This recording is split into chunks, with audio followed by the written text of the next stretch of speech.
Okay, hello and welcome in everyone. My name is Sugi Yamagawa, and today on VTubing my slow life hobbies in my 30s, today's game plan is to make a frame for this wonderful poster that my sister gave me at Christmas last year. So I want to kind of jump into it. I have to maintain some level of momentum because, yeah, I ate far too much dinner, and I will probably pass out if I don't stay, like, moving or active or engaged. However, though, you wish to put it. So, Paul L8. Oh, hell yeah. That's the stuff. Okay. So, we got ourselves a very pretty picture of trees. Cedar Lebanon. Are you a lurch or ginkgo biloba? Ginkgo biloba. Okay, so number 8 up there. That's ginkgo biloba. I'm sure I could probably ID more of these if I look closer at them, but we're not going to get into that. So I just wanted to kind of show off the poster at the start of stream. But now we gotta get some wood cut, and admittedly that's going to be the hard part. So let me grab my boards. Woo! And by the way, these are 8 foot of board. That is also why they're... Whoa. It's also why they're being a little bit frisky with me. They're being frisky with me because there's a lot of wood in that direction. So, these two both come from the same piece of cedar board, but the same piece of cedar board, I basically ripped these two off each side of the board, and then this piece here, this is the middle of the board. There's a very important reason for that, and I think it's less obvious on the other side, but it's more obvious for you guys here. But you can see we have this split, and this split literally just runs very far down the board. So that is what we call an imperfection. We wish to avoid that. Closer to where I am here. Actually, I'm gonna need a piece of this at some point. So, one moment.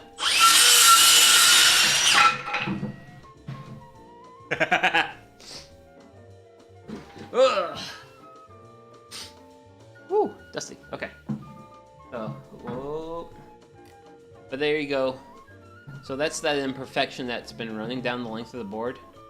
Actually, a crack that would probably cause anything I make out of this material would cause it to probably split down the line. So I went ahead and basically cut it out. Now, this is still somewhat reasonable material, because honestly, I'm very tempted to take this, rip it in half, and then use it for, like, stakes in the garden. So, but that's a little bit about our board.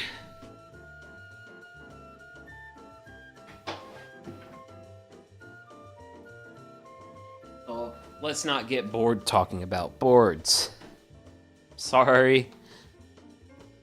I like puns. I also like just, like, terribly... Ooh, that's spicy. We're gonna need that shortly, but not right now. So,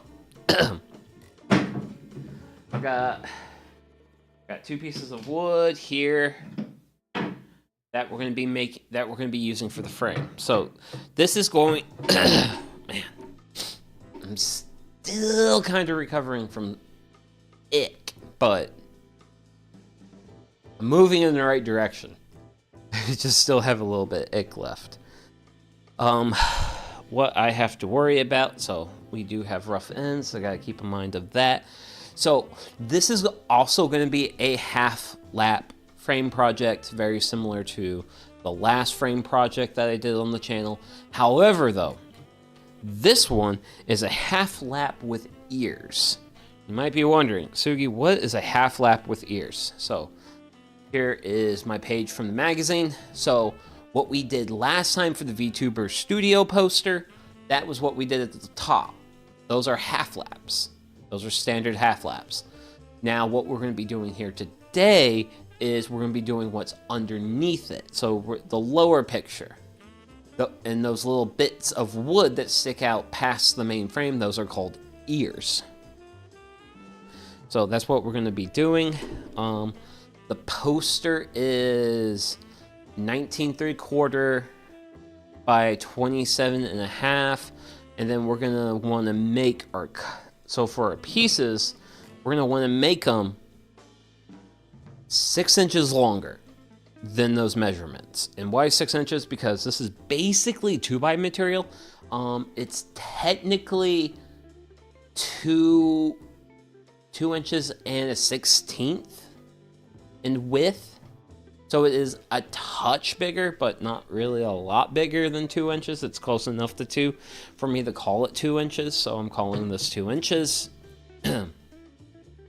So we're going to want 2 inches for our half lap area. And then we're going to want another inch for our ears. And that's going to be on like either corner. So for our dimensions, we're going to want 6 inches plus what I have written down.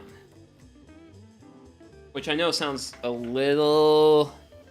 maybe a little too complicated, but trust me, it's fine. Trust me, I've done worse things on here. Oh gosh, I've done worse things.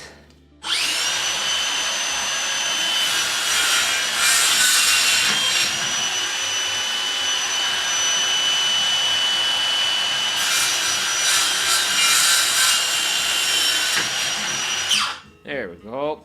So, kind of cleaned up that end. That end will not want to stay put. Nothing will want to stay put here. And eventually we'll get away from using that guy, but not today. So we'll get our handy dandy tape measure. So how about, let's see, for this first part, you know what? Let's get squirrely. Let's get squirrely. So 27.5 gets us our frame. That measurement's like right behind me. We're gonna want 6 more inches added to that. So that's going to be 33.5. We'll come up here to 33.5. That's 1, 2, 3, 4, 5, 6 inches. So that's our 6 inches plus, and then that will get us our first vertical frame for this. So I'm going to bring this over. I'm going to be doing the cuts kind of off stream because I don't want to move my table saw. Actually, let's be sensible. I gotta be a sensible creature here.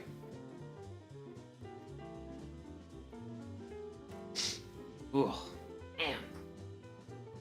I am so incredibly eager to be rid of this ick by the time I get it. So, my cut's gonna be happening back here in this corner.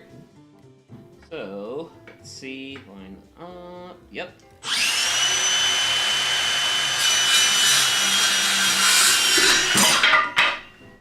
Woo!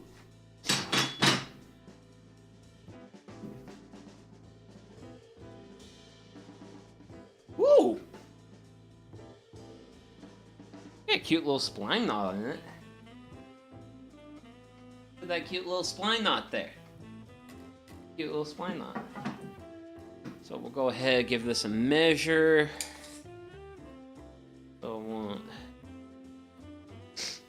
33 and a half. Somehow that ended up a bit short, but that's reasonable. That's reasonably fine. Ugh. What I wouldn't give to stop my nose from running.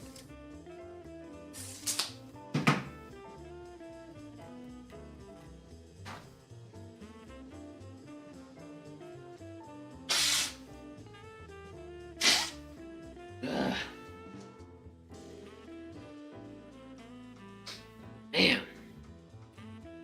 So, for some reason, sickness always seems to, like, just cling to me in ways I don't appreciate it. Okay. So, we want, once again, another 33 and a half.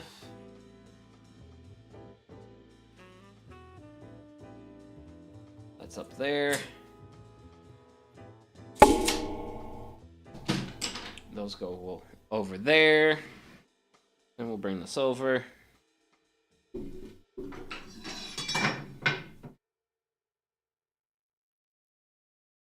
And we'll do another cut.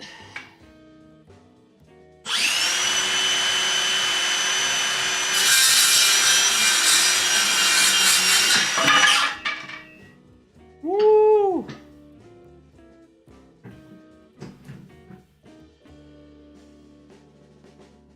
Yay! One more piece for our wood puzzle, and yep, looking pretty good. So I'm gonna put that over here with our cut list. So our next is 19 and a quarter. So for this one, we're gonna actually be starting at this end. Sure.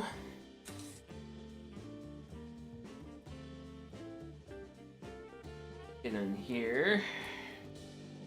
So it's 19 3/4 plus 6 inches. So I want to say 5 3/4.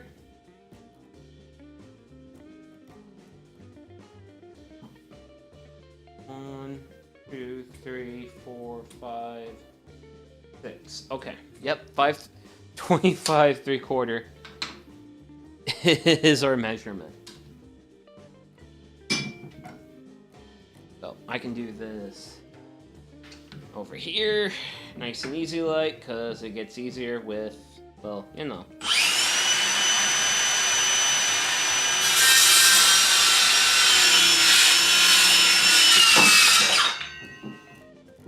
As you remove material, it gets easier to play with the wood.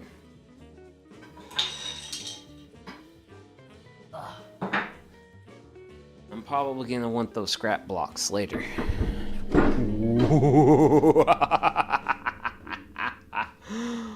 Oh man. Here's a good day. Okay, let's bring this guy over. So, for this one, really bad, not here. So, I'm just gonna go ahead and cut off everything past that.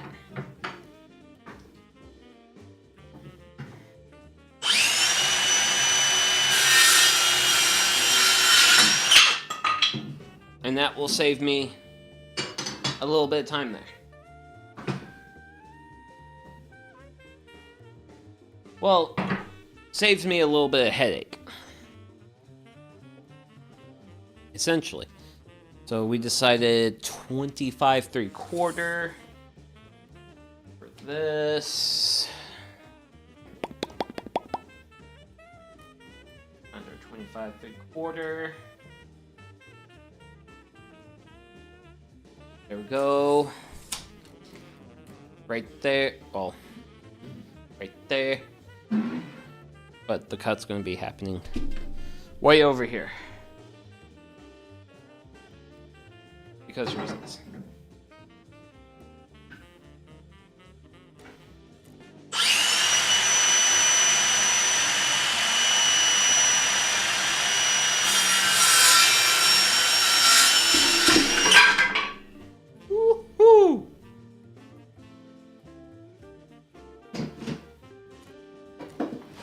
Okay. So that is most of our project pieces. So we got that guy, this guy, and then these two. So this is scrap.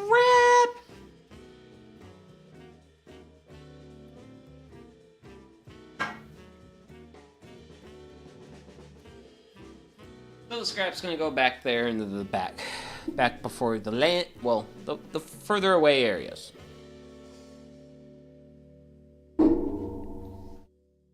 Okay. So grab this, set this.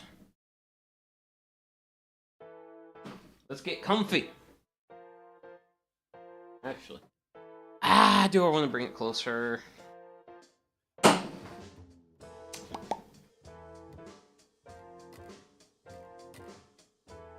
Yeah, that's better.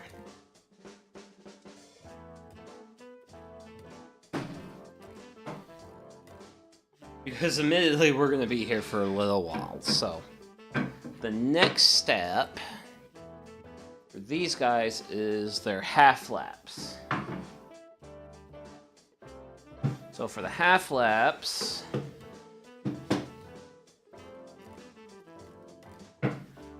oh wait, I did not grab my throat plate for the dado stack.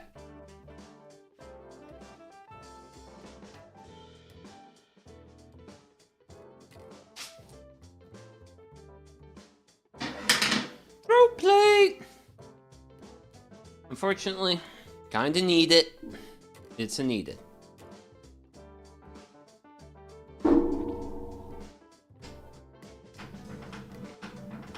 So let's get this blade up.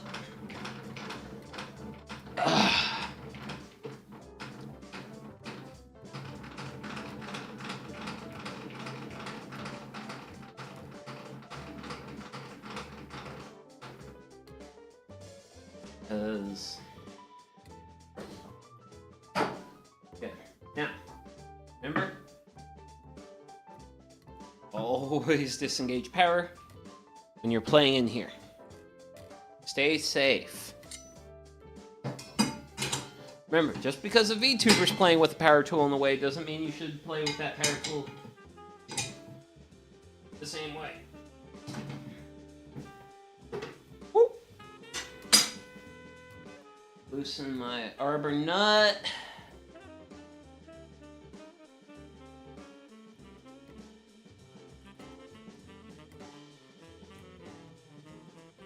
Ah, nuts.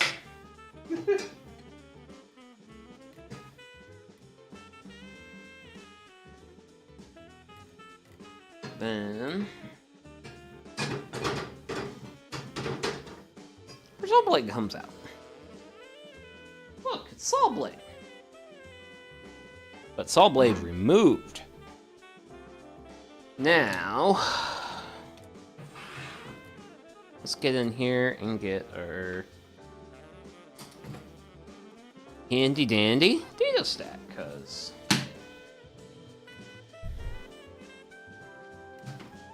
these are sharp, scary tools of doom.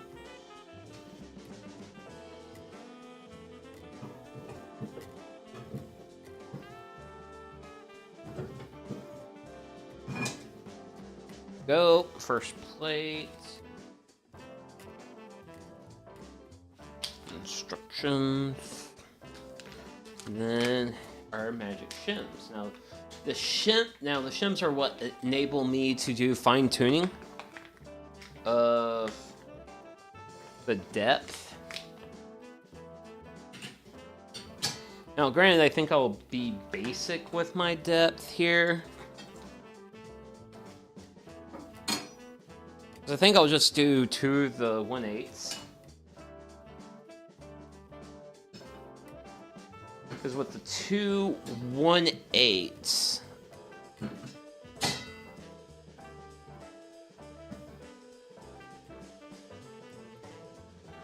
that'll be enough to get me my 3/8 rabbit for the groove.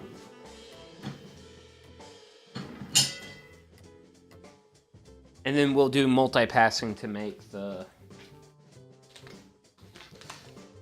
to make the actual half lap.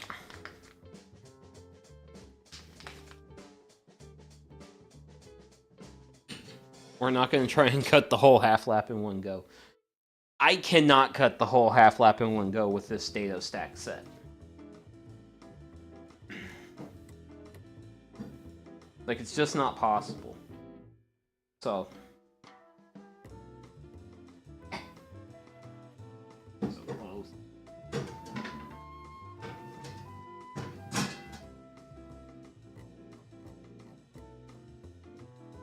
But I will eventually win. So, I'll take this. This is gonna go off to the side. Get out of the way. We've got an arbor nut.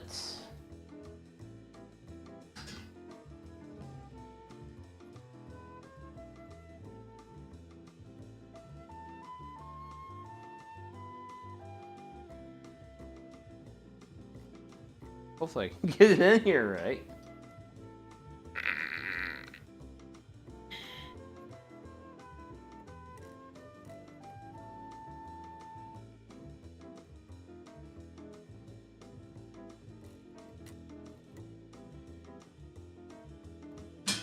Ah, there we go. Woohoo! Now,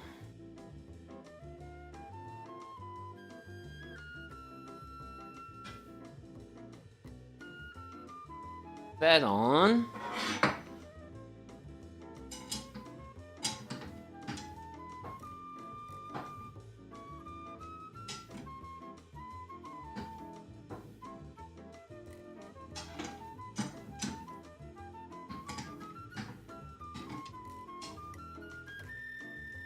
Tighten it down.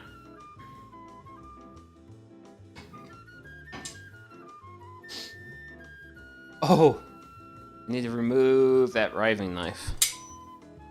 Because the riving knife is not used when you're using the dado stack. So, with that, pull this out. A bit more. There we go. Riving knife has been removed.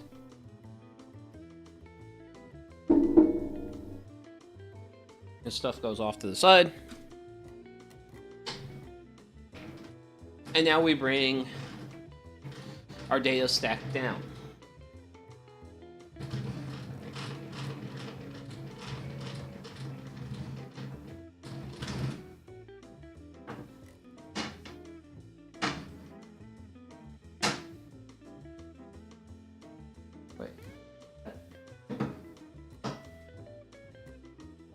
Has been an issue I've had in the past with is the dado stack will be the plate will kind of pop up a bit. So now our next step is to determine the height. So we are working on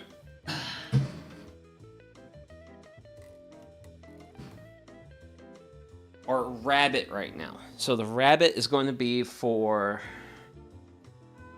one of these corners now. Say we have this board, for instance.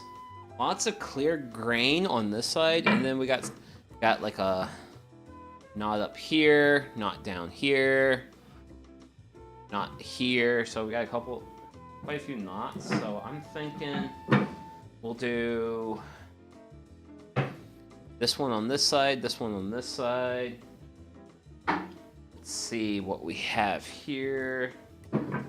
Lots of clear. Okay, so this one we have pretty big knot there, slightly big knot there, but less present on this side. And then for this one, pretty clear grain, looks great on that side. And one knot on that side. Very small knot there. So I think what I'll do is we'll do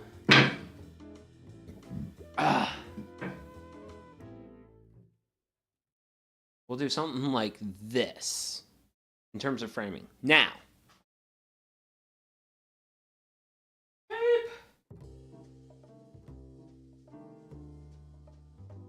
So what I like to do for these situations is get my masking tape. Then I'm gonna put it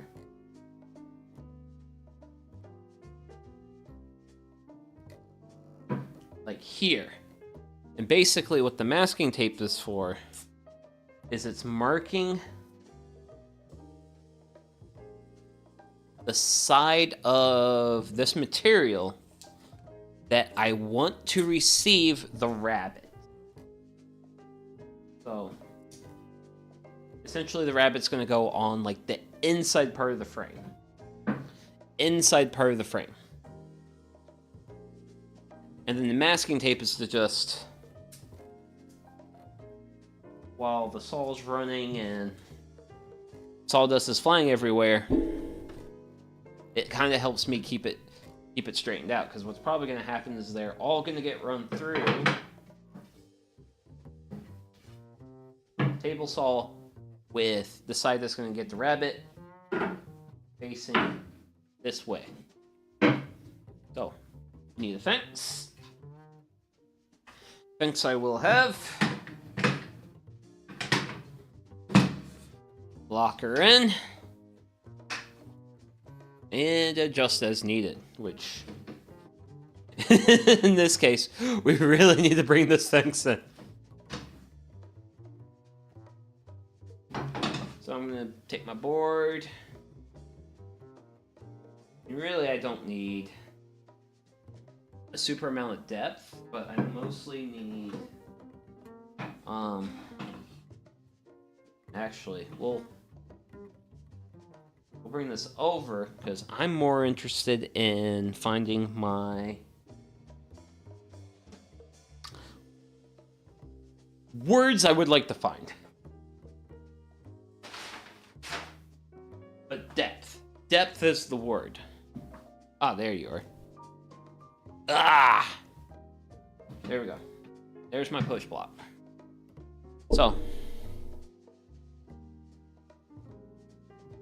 because I need to cut a rabbit in these boards to accommodate the thickness of my plexiglass, my backing board, which both of those combined, each of them are 1/8 of an inch thick, so I want at least 1/4 of an inch of a rabbit. So I've kind of just eyeballed the height of the dado stack, and then I've got this piece of scrap. And then I'm going to run it through, see what I get, and we'll go from there. So, let's get some power applied to our tool.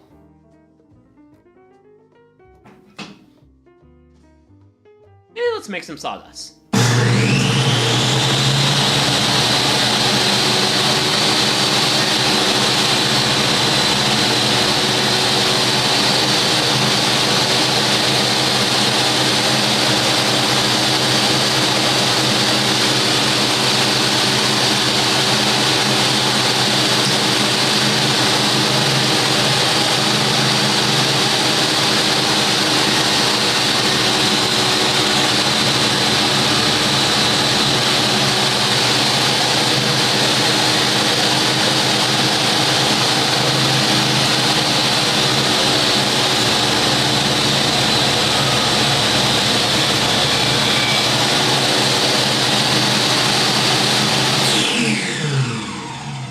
Okay.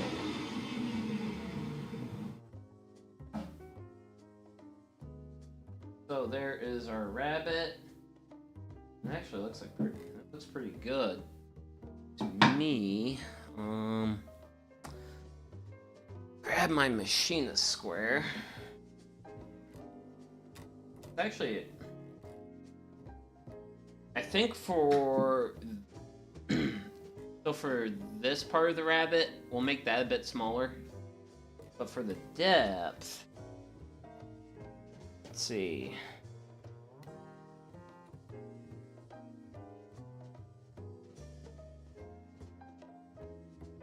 Get it to the right side.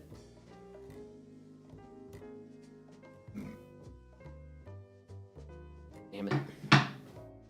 That's the thing with That's the thing with the older tools. They're a little bit hard to read finely wise. Come over here, you.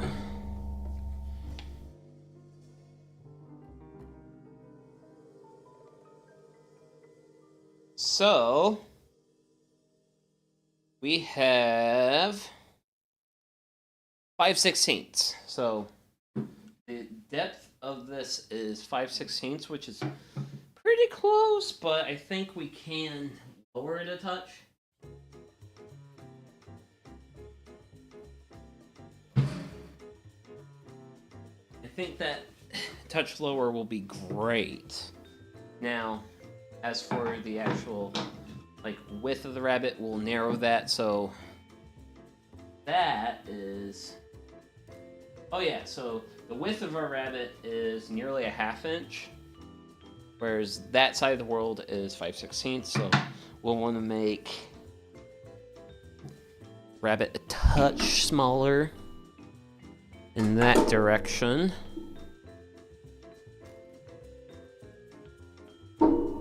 So, let's grab a short piece. We're going to set it up against our fence, undo the lock, then move our fence out. Now that looks reasonable. I don't know if it is. Oh yeah, that's my weakness with this piece is. That's my weakness with it. It is a touch. It's a touch too short. There we go. There we go. There we go. So, we'll be using this scrap piece. We'll fire up the table saw, we'll send it through, we'll see what we get. And if we're happy with that rabbit, then we'll be good to go.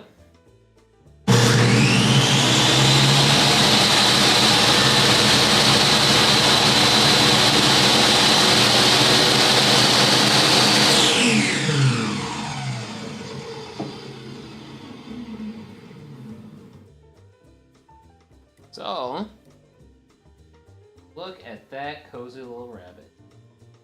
Not too much, not too little. That looks like just the right amount of rabbit that I want for this build.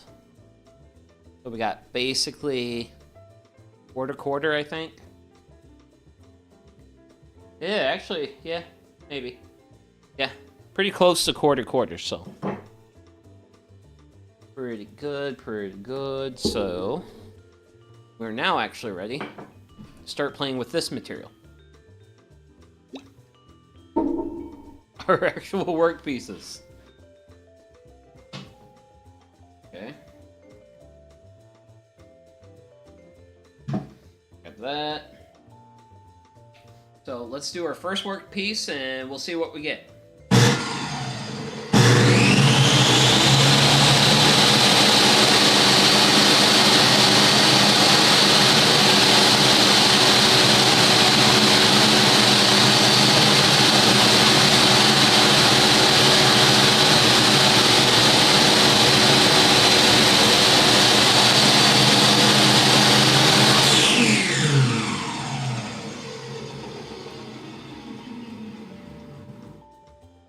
Okay. First work piece. Oh, wonderful. Wonderful. Now, everything is wonderful other than how I admittedly did that. Last cut, I should have used my push stick. But,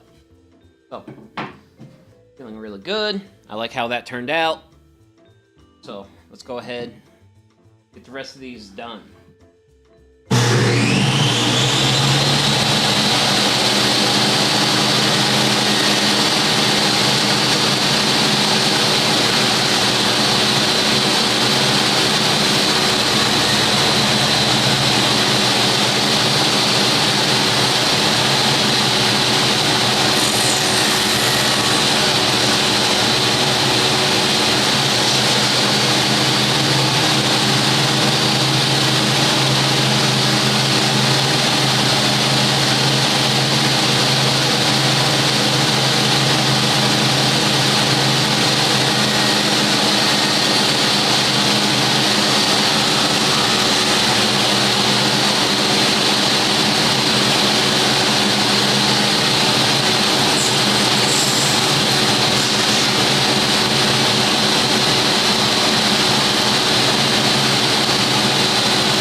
So, let's see what we got. Really nice there. Let's see this one. Pretty good there. Pretty good all around. Okay. So, that is our pieces rabbited. So next up comes the half lap portion. So I think, well, actually we're gonna have to change our depth setting on the dado stack, because for these, let's grab this guy. So right now we're cutting about 1/4 inch of our material. We will want to take half. So we'll want to probably go up to either, oh gosh, what's 1/16? Oh, 7/16. 7/16. I think 7/16 will be what we want to aim for here. So I'm going to work on dialing the height of my dado stack.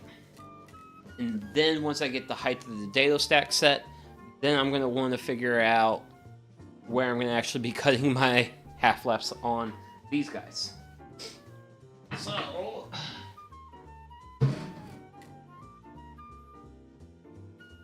actually, let's make my life easy.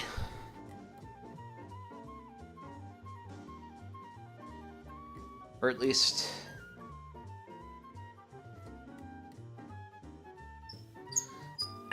believe in the idea of making my life easy. So this I'm going to be putting my fingers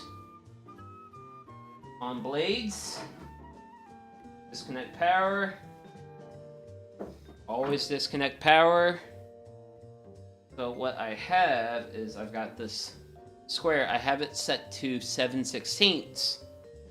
So with this being referenced against the plate, if I spin the blade and it's not hitting this part, then the blade is not high enough. So I need to bring my blade up.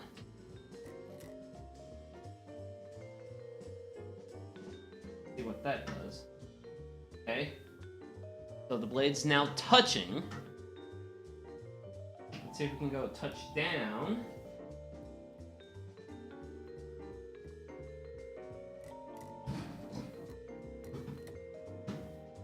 Okay, so seems like we're just ever so slightly touching. So really close. So let me grab push block. And yeah. Okay. So I'm gonna test on a piece of scrap. Oh. Power. You disconnect for safety. At least practice that level of safety.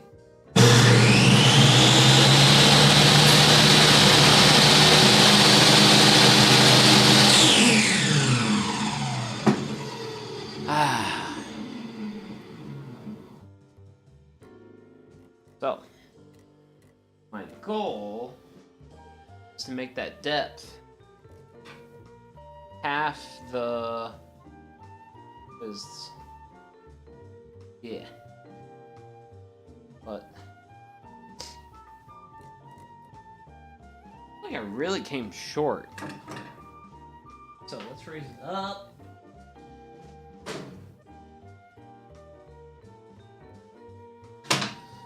And we'll give it another shot.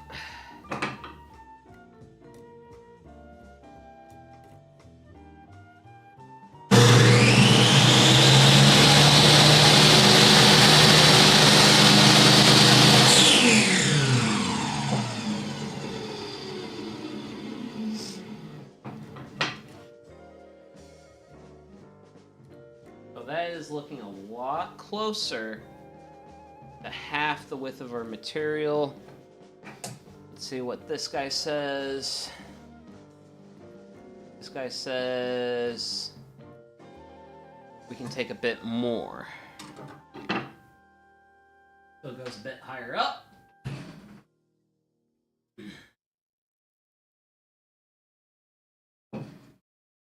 this is why you hold on the scraps.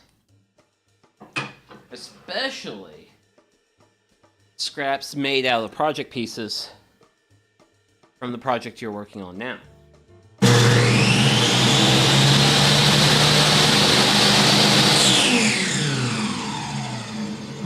Because when the scraps are made from the same material as this,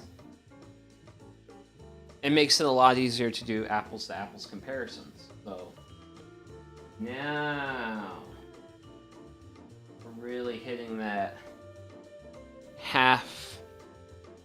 Okay, so yeah. Maybe a touch much. Let's see. I'm pretty sure this is just shy of an inch. Yeah. Is it 7/8 material? Is it 7/8 thick? You know what? I'm happy enough with that. Might be a touch too much, but I think I can live with that for how I want to go about this project. So, next up is... oh no, it's orientation all over again. And by orientation, let's orient ourselves where we are in our project. So, once again, blue tape marks inside. So that's going to go down here. This one's going to go essentially up there. So, I'm thinking 1 inch of material past this edge. It doesn't have to be perfectly an inch. It can be 5/8. That's not, well, 5/8 is a little too small.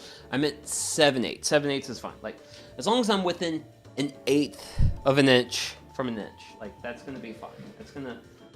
I think that will look good for this project. And that's kind of just also a big part of, like, what makes project looks good. So, for my horizontals, I'm thinking it will... So the question is, a big question I need to figure out is, do I think the frame looks better with the horizontals being on top? Or do I think having the long sides on top looks better? And honestly, my sense of aesthetics is burning hot garbage. But I do think having the horizontals on top looks better. Primarily because you see more of the horizontal. There's no seams in the horizontal. And that's going to balance a little bit better with the long edges of the long sides. So, with the horizontals, our lap is going to be made on the bottom side, whereas on the verticals, we're going to want it on the top side. Now, there's actual words. There's actual woodworking words for this, believe it or not. It's just I don't talk to other woodworkers, man.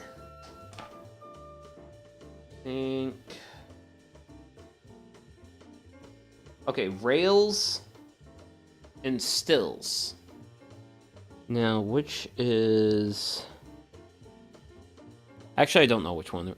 I would say the horizontals are the stills and these are the rails, but I could probably be getting those backwards.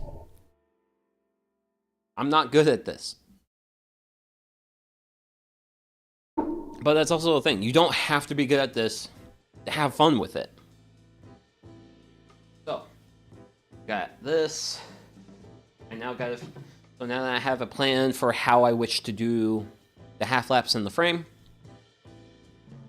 now I got to figure out execution. So, for these guys, the laps are going to be made on the bottom.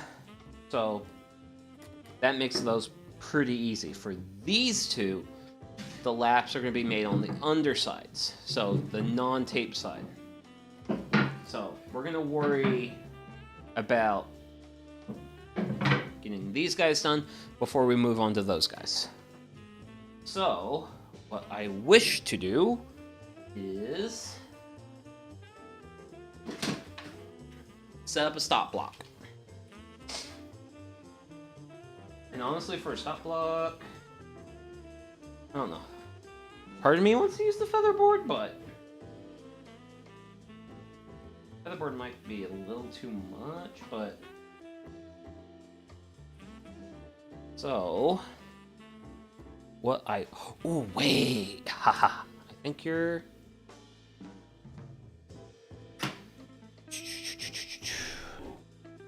Tape measure.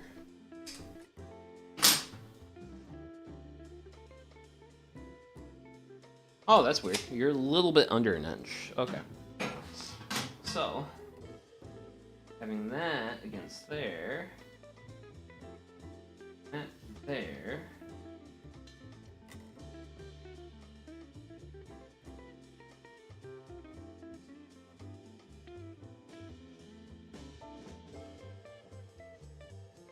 ow.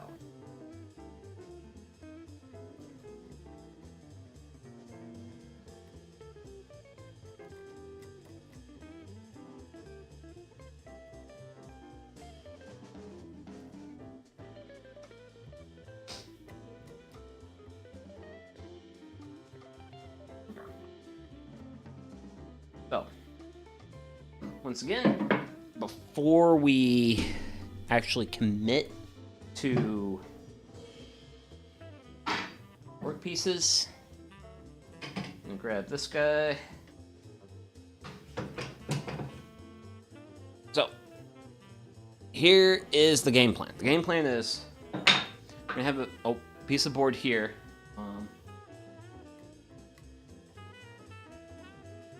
Do that, move, come back. So, piece of board will hit the stop block. It will go forward, and then that distance there should be my spacing. Now, ideally, I should not be doing it with a piece that small. That piece was a touch small. So we'll do it with this piece here. Let me double check my miter gauge, because the thing is my miter gauge does like to get out of 90.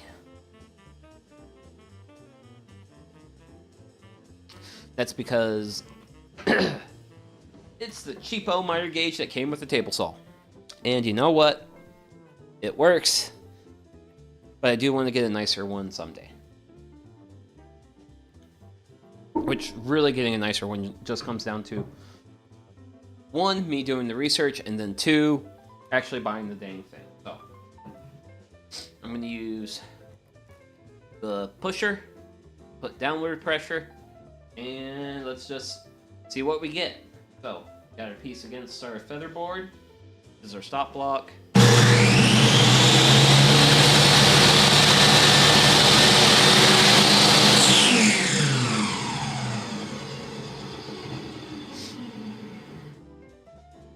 So, now that I've actually seen that do a through cut, I think I'm going to drop it.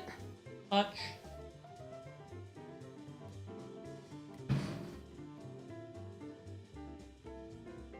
Yeah, I'm just going to do it a touch of a drop, and then from this outer edge to here, that should be about an inch. So, get in here. Nailed that. Okay, cool. So this part of our workpiece, that's going to be the ear, and then we can just build. Well, actually, what I'll have to. Oh, that's why you don't use a featherboard for stop block. So, okay, okay. So, here's why you don't want to use a featherboard for a stop block. I do this. I make my pass. It's generally good. However, though, I need to make this the width of my workpiece. So that involves taking this and extending it further this way. And my featherboard's going to get in the way. But the featherboard will also help me get that first cut. So we're going to leave it alone. And we're going to do our first cuts on these, and we'll go from there. What's this? Hey, hello and welcome in, Mr. Spock. I hope you're having a wonderful Saturday. And I also hope you're staying cool, because I don't know about you, but it is stupidly hot where I'm at right now. But yeah, we're working on making a poster frame for one of my posters. So I've got my wood cut the size, and now I've been using a piece of scrap to determine my blade settings before we actually start cutting more into the material. So that's where we're at now. I just finished the Pawpaw L8. So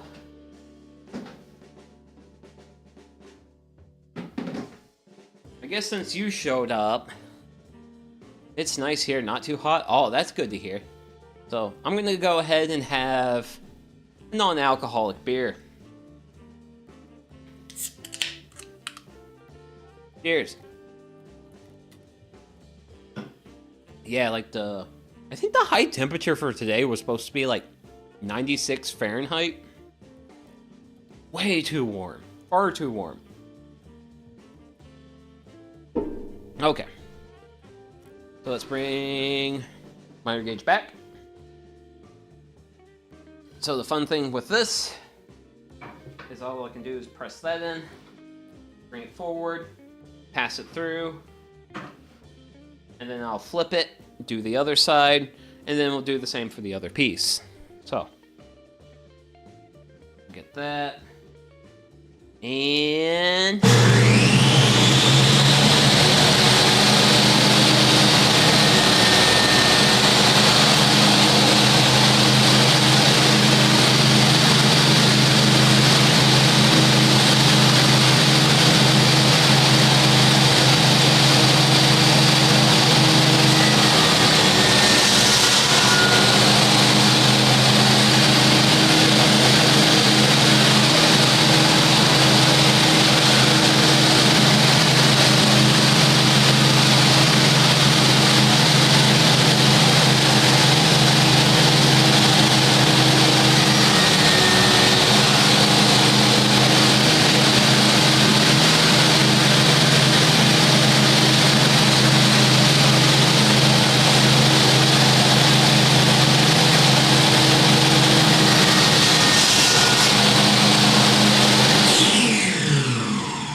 so that is the start of our half lap.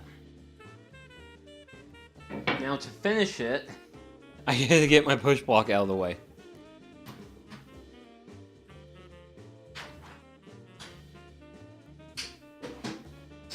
Shucks. I'm actually the on-call guy at work this weekend. I had to do one call this morning, and I am very nervous to see how many calls I'm going to get tomorrow morning. Because boy oh boy, it could be rough. So, now that the stop block's out of the way, I can bring the edge of my board more out as I do passes. And then essentially what I want to do is I want to make this groove wide enough for me to grab one of these boards. Well, actually not one of those, one of these guys. Make it so that fits into that. So as you can see, probably gonna take probably 5 passes to widen that groove out. So that's where I'm at now. So I'm just kind of eyeball where I want, and more power tool noises. Yay!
So, that, this piece, well, technically this piece will go here. But yeah, there's a little bit of play to it, but you know what? That's fine. That is fine. But that is what, this is, that's the shape we want. That's the shape we want. Might take a chisel to that, but otherwise, it's pretty good. So now I just gotta do the same thing for the other side. So, hey, Spider. Spider, that's not a good place to be. Yeah, Spider, run away. You don't want to be there. It's not a good place.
Should be as that. A little too much play, but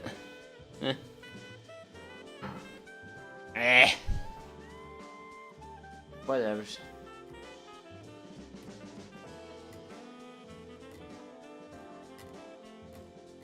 Whatever.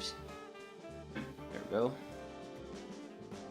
Add in with the chisel.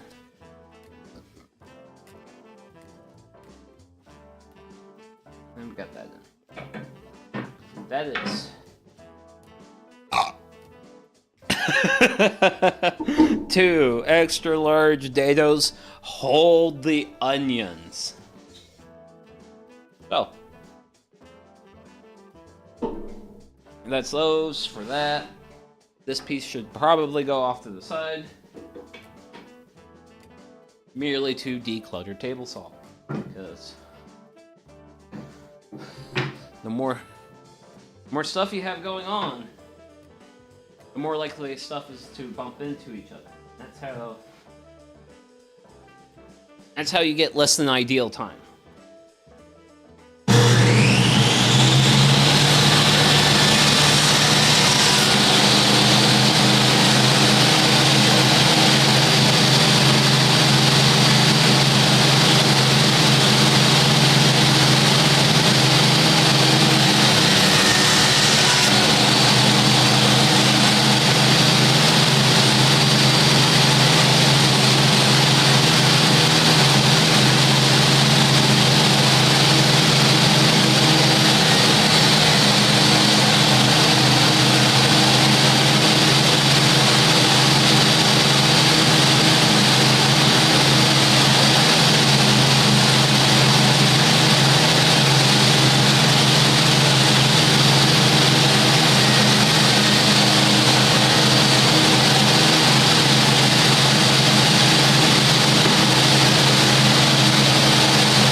And there we go.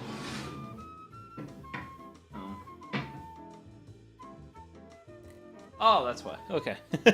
My board's not straight. And like this pit here was a bit curved out because see we have there's like a little bit of a rock to it. That's because the board's not straight. So technically that'll actually help us out when we actually get to final assembly. Now, I have been hydrating, and also I consumed a cornucopious amount of food. And whenever I consume a cornucopious amount of food, number one thing I do is I hydrate a lot. So I gotta use the little homesteader's room. So I'm BRB, and I'll be back here shortly.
Woo! Okay, I'm back.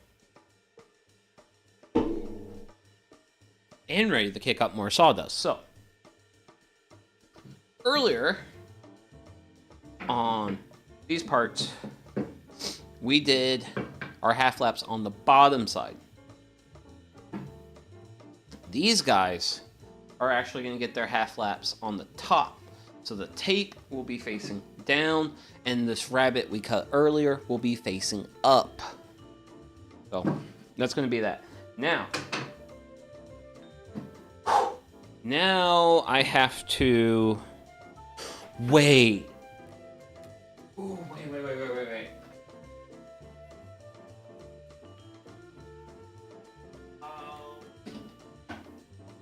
Will this work? Big question is, will this work?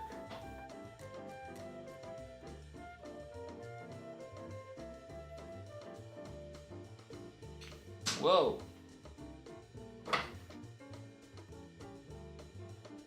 That will not. This is not enough of a... Not enough of a thing. Okay. I tried to use that. Ugh. Someday I'll find a use for that jig, but today's not going to be that day. So, what I want is I want to be an inch off that blade. Head tools. There's one tool. So, I just wish there was something I could just throw into my T-track and then just have a stop block. Because versus, usually what I have to do is I have to have like something that's clamped at this far edge here. And then that's the stop block, but I don't like doing things that way. Also, I need a really long stop block. I only need to be an inch off that. You know what? It's imperfect. But better than nothing. So we're gonna get the featherboard out. The featherboard comes out once again. So we'll line that up with there. Line that and there.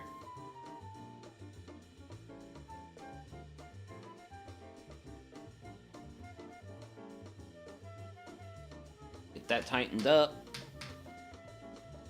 Tape measure. Because I want to make sure, turn that. So that is inch 3/16. Yeah. It's consistently an inch 3/16. So if I bring, ooh, that's close. But you know what? In my infinite paranoia and working with wood, we're going to use a scrap to confirm our measurement.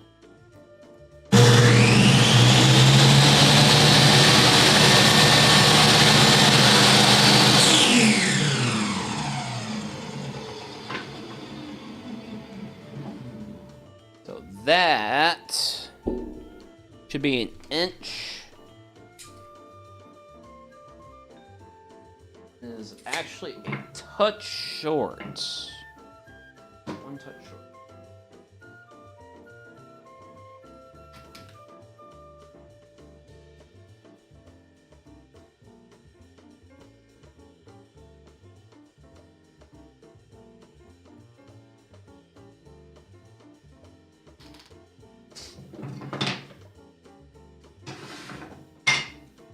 Ooh, tape measure should not hit the blade.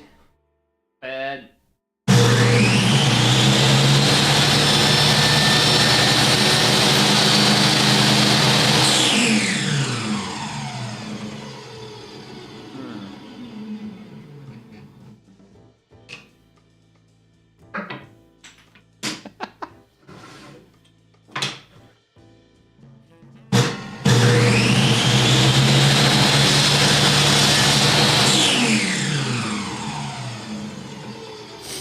So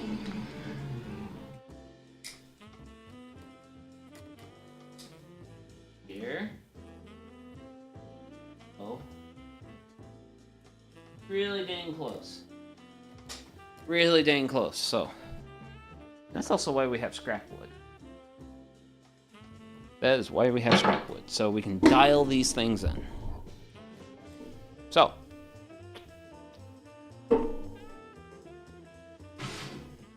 push block, well, not push block, but stop block is in a reasonably optimal position. So for these guys, we're gonna do them face down, grab it up, and we're just gonna go ahead and get started on our outer.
So that is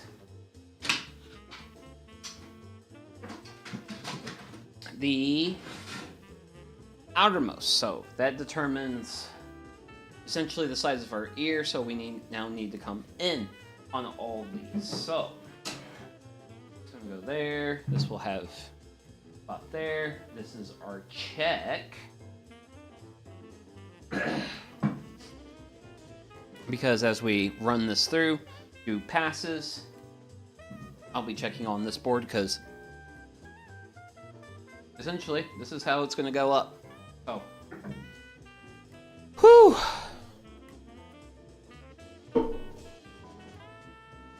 Ugh. Clear. Oh. So we're not going to hit anything in that area. Good. So let's make some sawdust.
go.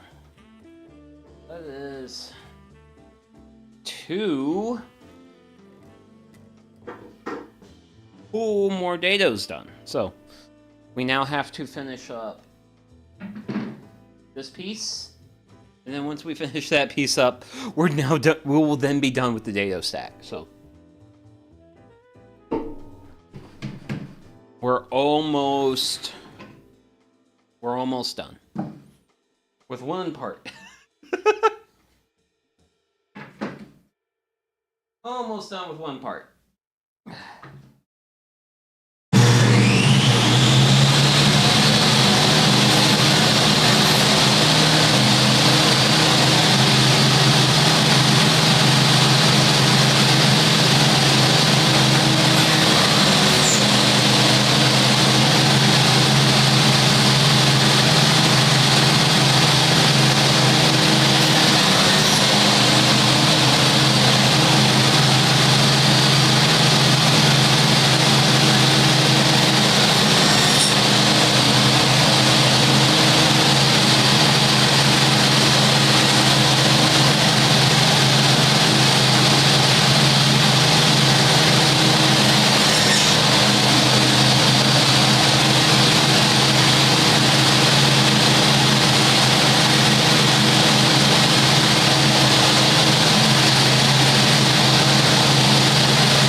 Had some really spicy grain around. I mean, around this one we had this really fun spike knot through part of that, so thankfully this is the back side. Now I am a touch concerned because essentially I only have like this much material that's actually holding this together, because all this here is basically not doing anything for me.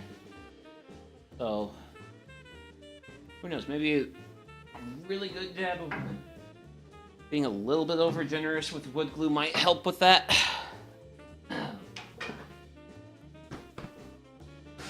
But now I think it's just a good time to just take some deep breaths in, take some deep breaths out, and be like, ah, thank goodness I'm done with those spinny blades of death.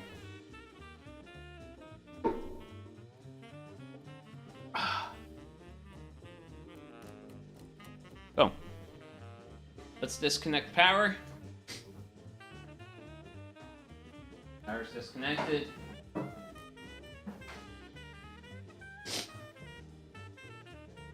Let's pull this out. Yeah. If it wants to come out, question mark.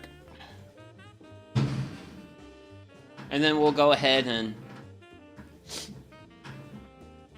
we'll raise this up and we'll disassemble it, because I will be having to put the standard table saw blade in for cutting the acrylic and the backer board. Ugh.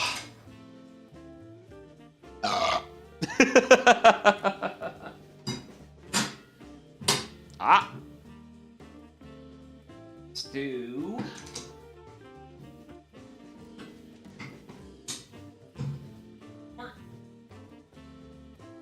a twist.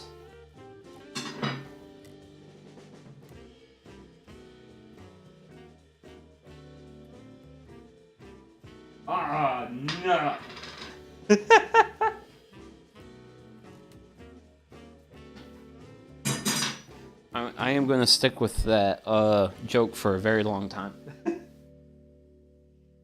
I like puns. I like puns a lot. There you are. I had to take a wider view to find you. There we go. So there's blade 1. Actually, really getting some pretty good use out of this dado stack. Now, is this too much dado stack? Yes! However, though, I did not find that out until I actually started doing work, and then I realized, oh wait, I don't need this much dado stack. Well, I was a dumb. So remember, don't be like me. Don't buy too much dado stack.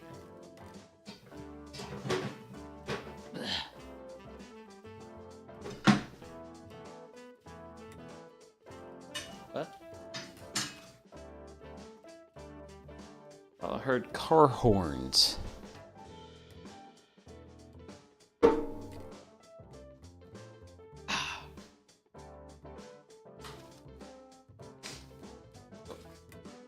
This in there. Get our shim. There you are. Shim's back in their spot. Just remember, it's very important to clean up after yourself in the shop. And in my case, I have to be extra careful. Because the thing is, if you don't clean up after yourself, you're going to have to face the wrath of the next guy in that shop. I don't think I can face myself like that again.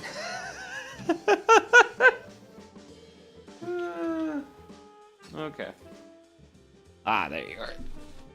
And then that's going to be that for that. Instructions.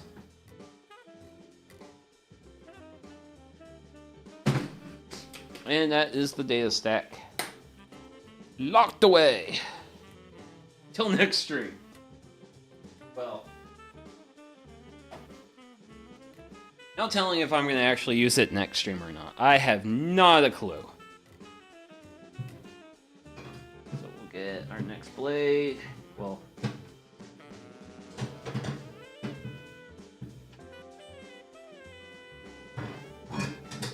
blade inserted.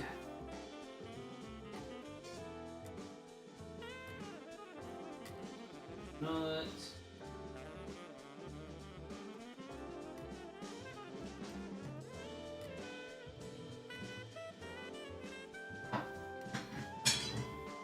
Oh.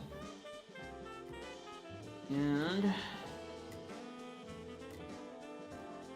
get the lock nut in there.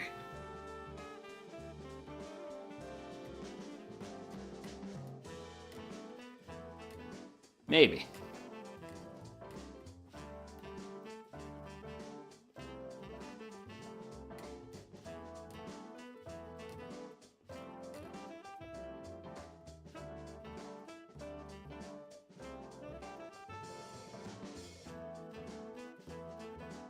There we go.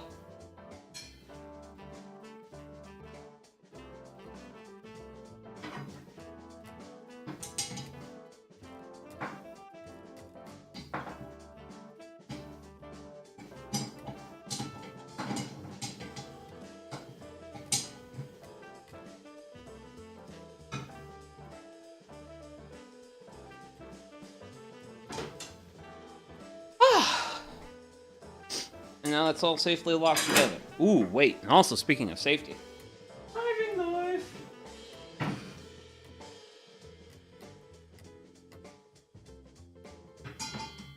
Reinstall that. Bada banga. Oh. Throat plate. Whew. And lock it down. Woo!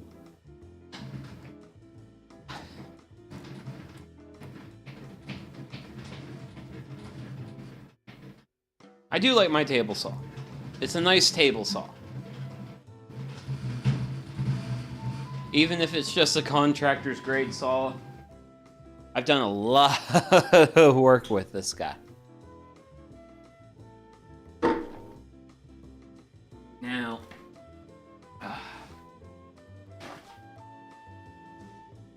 pardon me.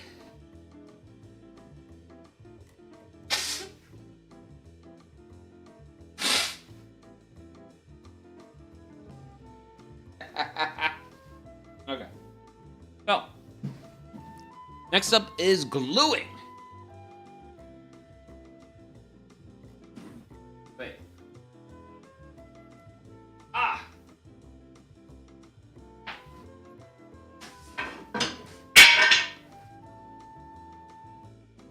Glue cardboard.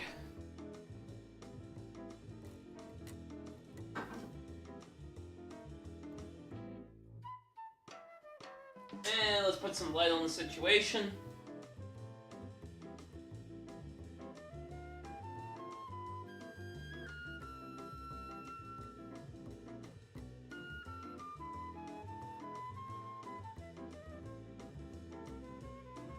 And a clamp.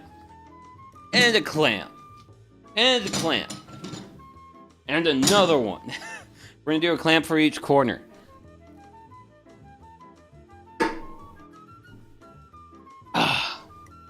So, let's see here. So, that's that side. It's gonna go up there like that. This one is gonna go down here. Let's just put our clamps in the center so they're out of the way.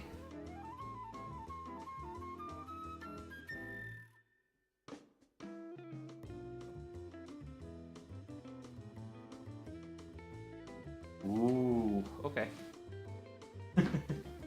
So, we're pretty generous with our expansion gaps, but you know what? I'm going to just view that as more room to just kind of play with the squaring everything up. So, this is where the tape really helps, is because by marking all the inside corners, this helps me keep oriented on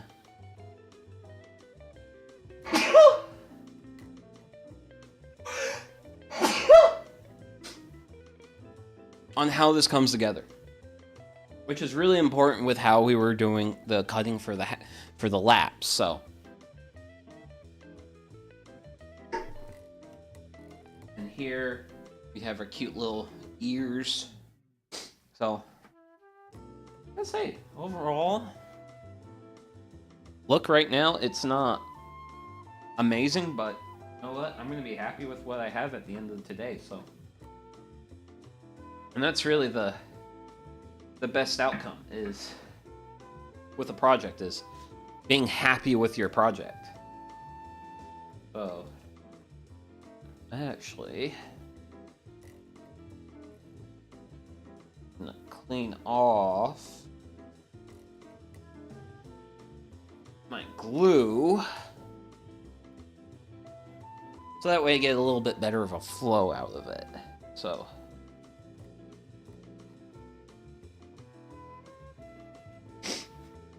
we're gonna just go ahead, go with a pretty heavy dab glue, and then we're gonna spread it around. So we want to make sure we get it nice and even, and then we want to make sure we also get wood glue on the laps. Kind of the big thing is we want to make sure we have glue there on our side, basically the sides, because when we have glue there, that's going to help really tie all this together. That's also another advantage with like half laps, is they give you more gluing surface. So when I bring that down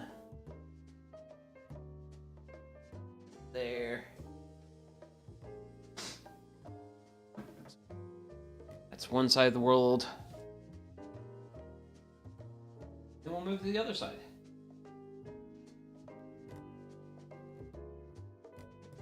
Then any excess glue from like here, I'll just use or lap. Sides.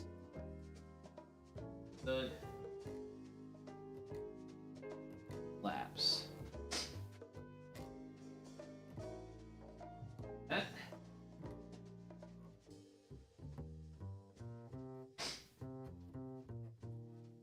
Oh.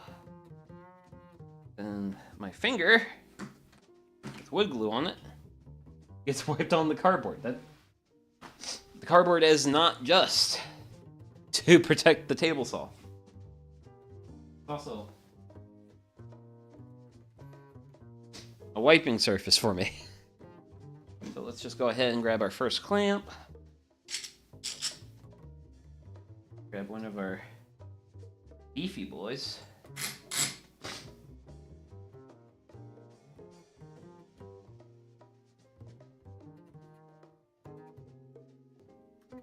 Get that reasonably tight. Go over to the other side.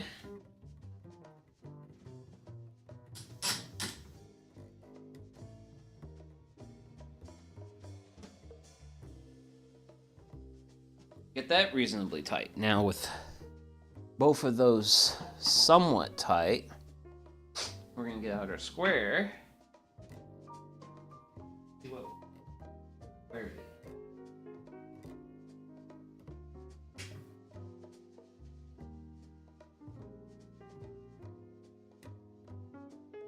So, corner over here is really darn square.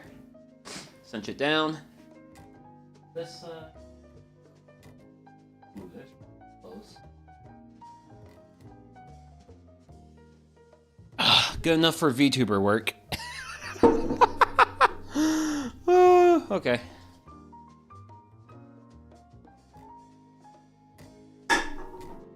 I'm due for a new beer.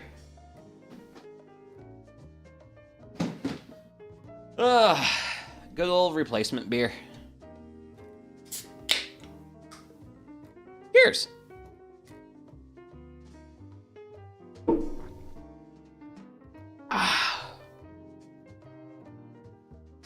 So, take our... Oh. Okay.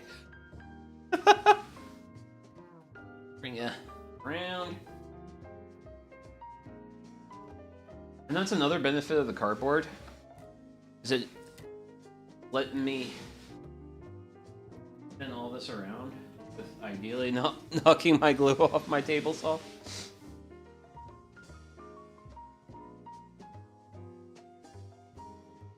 There we go. Bring you guys in a little bit here. And then we get back to work. Don't you guys love work? I don't mind working. As long as it's fun work. Now, day job doesn't have too much fun work, but... Okay. Now I'm gonna go a little bit generous here. On this corner. Really get some glue around in here. Just because I have... There's a little bit of a knot there.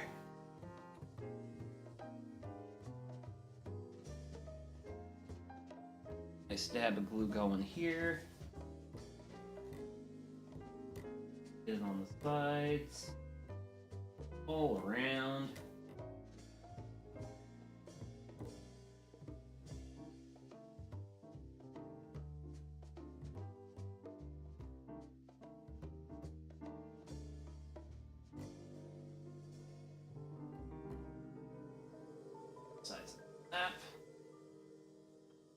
Wipe your fingers off on your cardboard. Don't lick your fingers to clean the glue off of them.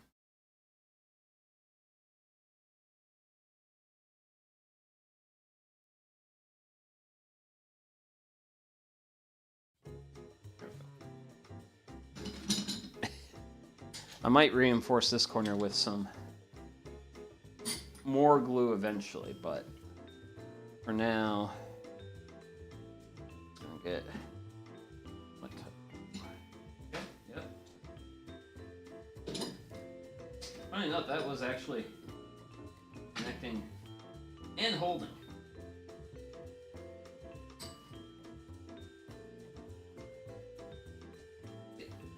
This guy. Oh. I said tightened up. There we go. So we got these somewhat tightened up. We'll grab our square. Thicker.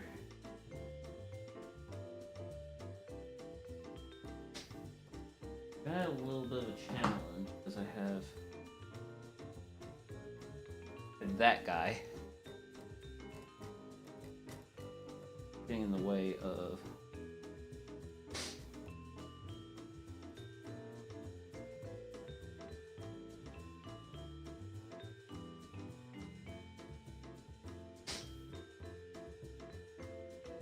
out.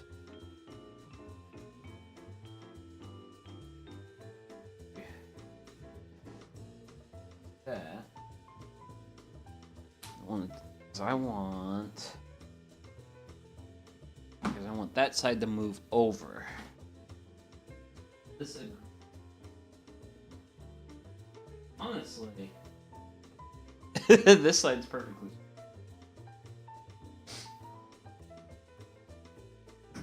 Gonna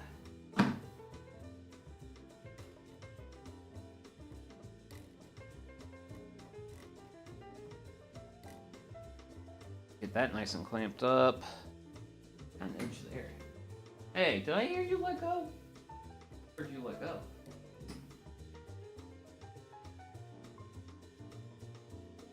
Huh? I need to keep the pressure on this glue, man. Okay. Grab paper towel. And up.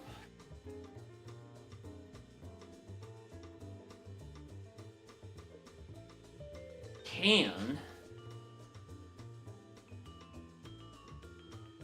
Wonderful. Woo!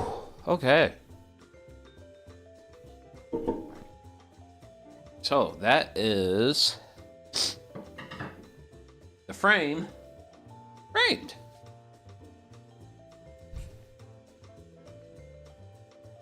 So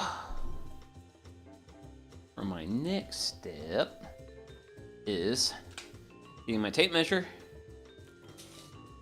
I want to confirm some measurements. So I've got 19 and 3/8. Hair bit short.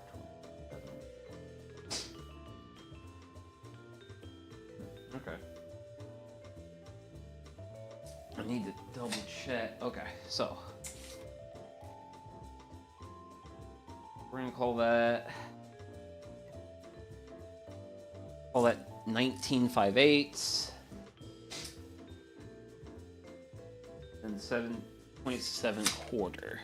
And I gotta write that down. So my dimensions have ended up being a touch shorter than what I initially planned for. So I initially wanted 19 3/4 for this.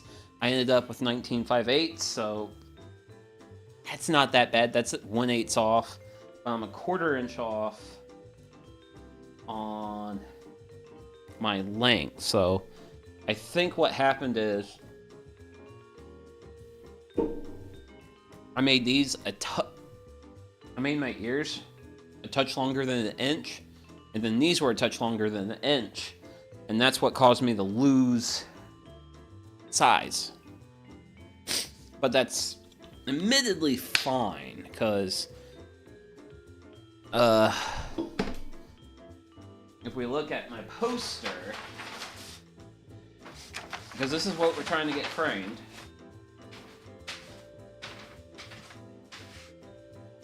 The poster has some pretty generous edges, where there's no, like, no text, no pretty pictures of trees or anything, so the poster will be a touch covered.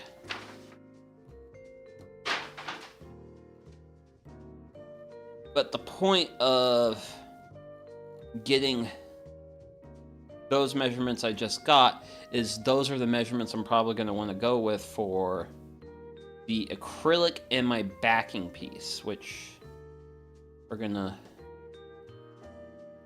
be things I eventually work on once I finish pulling wood glue off my thumb.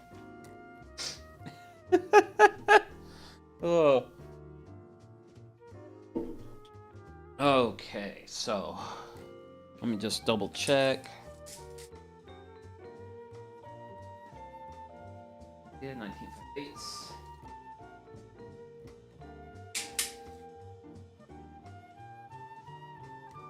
27 1/4. Yep. Yep. Okay, so I'm gonna push this guy a little ways away. Oh.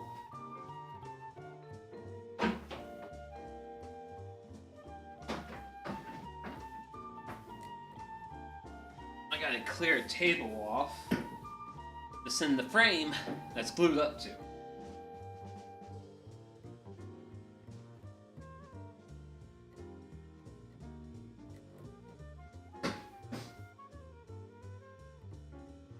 So this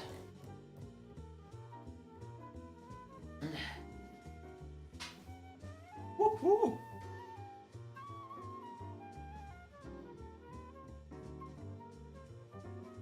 There we go. That will take care of that.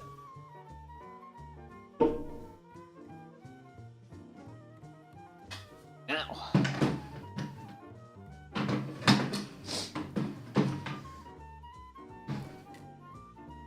let's grab this guy. And sure enough, so this is fiberboard. This is what I'm going to be using as the back material. This is what's going to go in between the acrylic, which for the front, and then the basically between this and the acrylic is going to be the sandwich that holds the posters. So I want this cut to, what do we say, 19.5/8. And that is going to be one of our measurements. We'll lock that.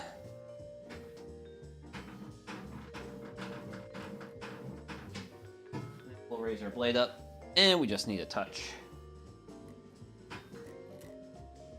Just a touch. Not a whole lot. Oh.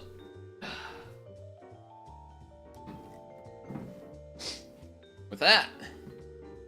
Ooh. Ah, crap. Baskets. Okay. So, one issue I have with my table saw setup, you can see I have this really nice gap here. Because I have that really nice gap, sometimes when I go to cut at the table saw, my board slides under there. I don't like that. So, what I should do is extend my fence with a workpiece from an earlier stream. But that also means I lose that thickness, so I have to adjust the fence for that thickness. So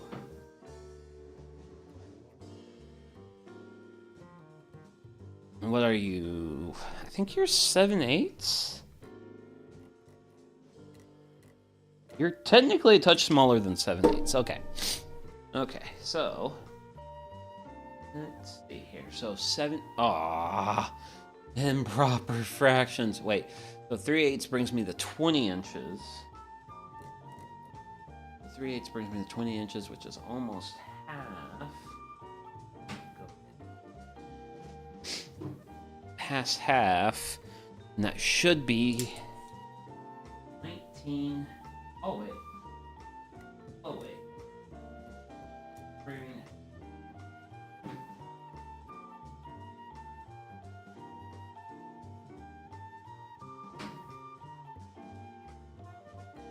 Ooh.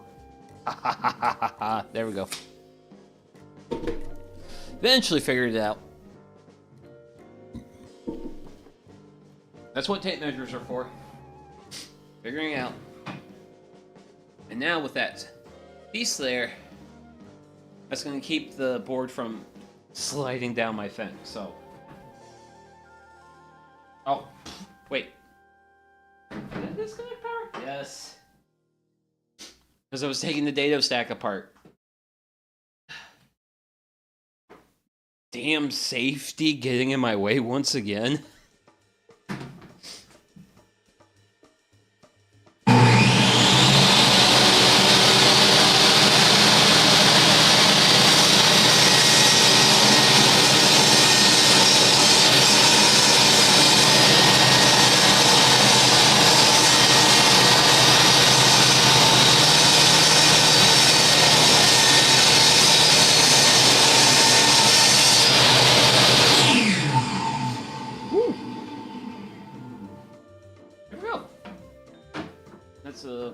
Small piece of that material. I did not like that. And then if I measure my sides on here, perfect, perfect, perfect, perfect, perfect. Okay. Now time for the next. Actually, nope, we're not going to do the next. We're going to set that off to the side because we have this dialed. We have it dialed. Or cutting this to the width.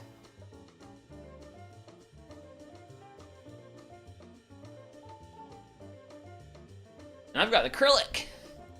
So we'll go ahead and since we've got all this set up, we'll go ahead and get us our 19 5/8 on both this material and the acrylic material.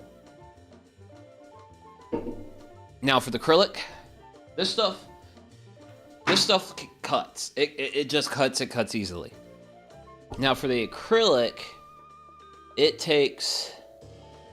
You gotta be a little bit more careful about your feed speed through the saw blade. Otherwise, the acrylic will like chip. It'll chip. It will shatter. You'll kind of get a more uneven cut. So you really want to be careful when you're working with acrylic. You want to have a more slower, more methodic, more even pace when you're feeding the material through the saw. So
there. And then that's the acrylic panel cut to that size. So now we gotta cut our 27 1/4. which is a bit bigger.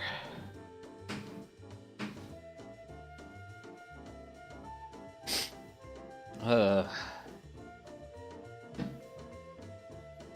truly am a guy who doesn't do himself any favors, does he? Okay, so according to my gauge down here, that should be 27 1/4. What say you? You're in agreement. And so for this, oh yeah. Also, we're only going to be taking off a very small amount of material, so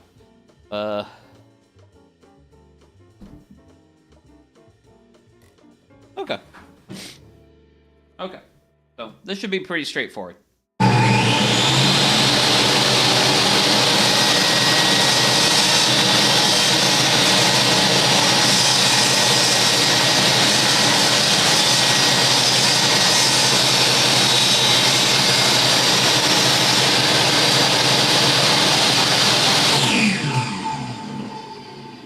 Straightforward it was. Look at that itty bitty piece of material. Yeah, that's just straight going to the burn pile. So this is now dimension to its final pieces.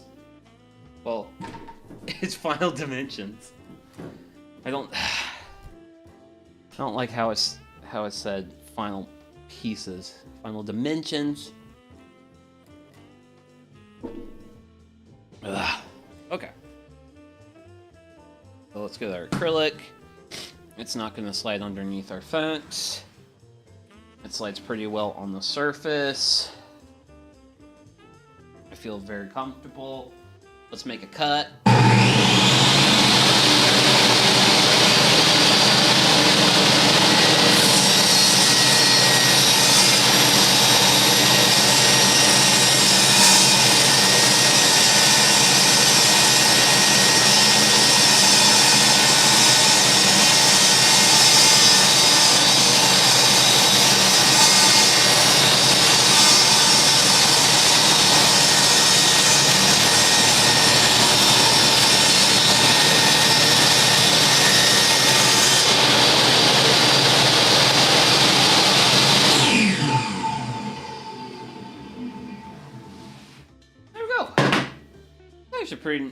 That's a pretty decent little piece of scrap right there. Okay, so we'll pick you up. Set you off to the side. Woo! Man. I'm gonna be so happy once my body stops producing an unnatural amount of mucus.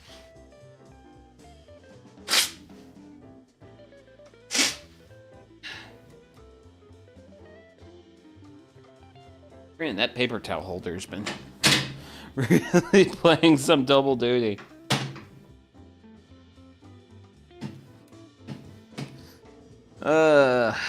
Okay. So, we are getting...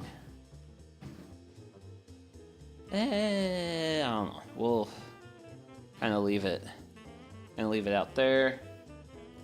This is for... Thursday, well, last Thursday's project that will continue next Thursday.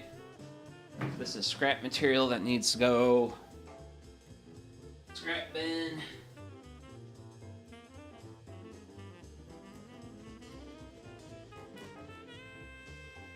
After today's stream, not any sooner, not any less. So, okay, so.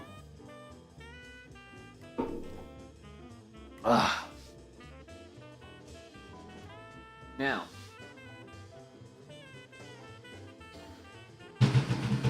the glue has probably not hardened, so right now the debate is, do I go ahead and assemble everything or wait for the glue? I think I should wait for the glue to fully dry. I think that's my go-to option. Yeah.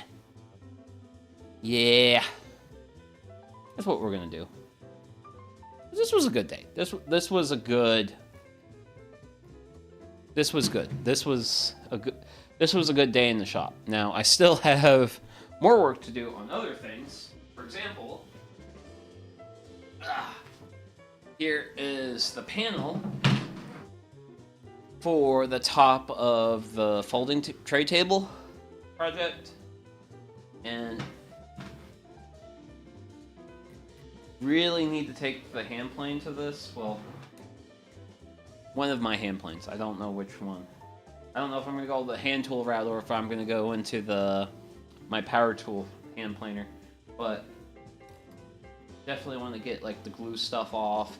And I also have like a really bad lip here that runs all the way around. So I'm going to have to which I have a really nice seam here. But I don't. But I've got a real. It's 1 a.m. and I'm going on a 4-day trip tomorrow. Clippy, you should be getting your rest. How are you doing? I'm doing pretty alright. Like, we've pretty much got a lot of the materials cut, dimensioned. Right now.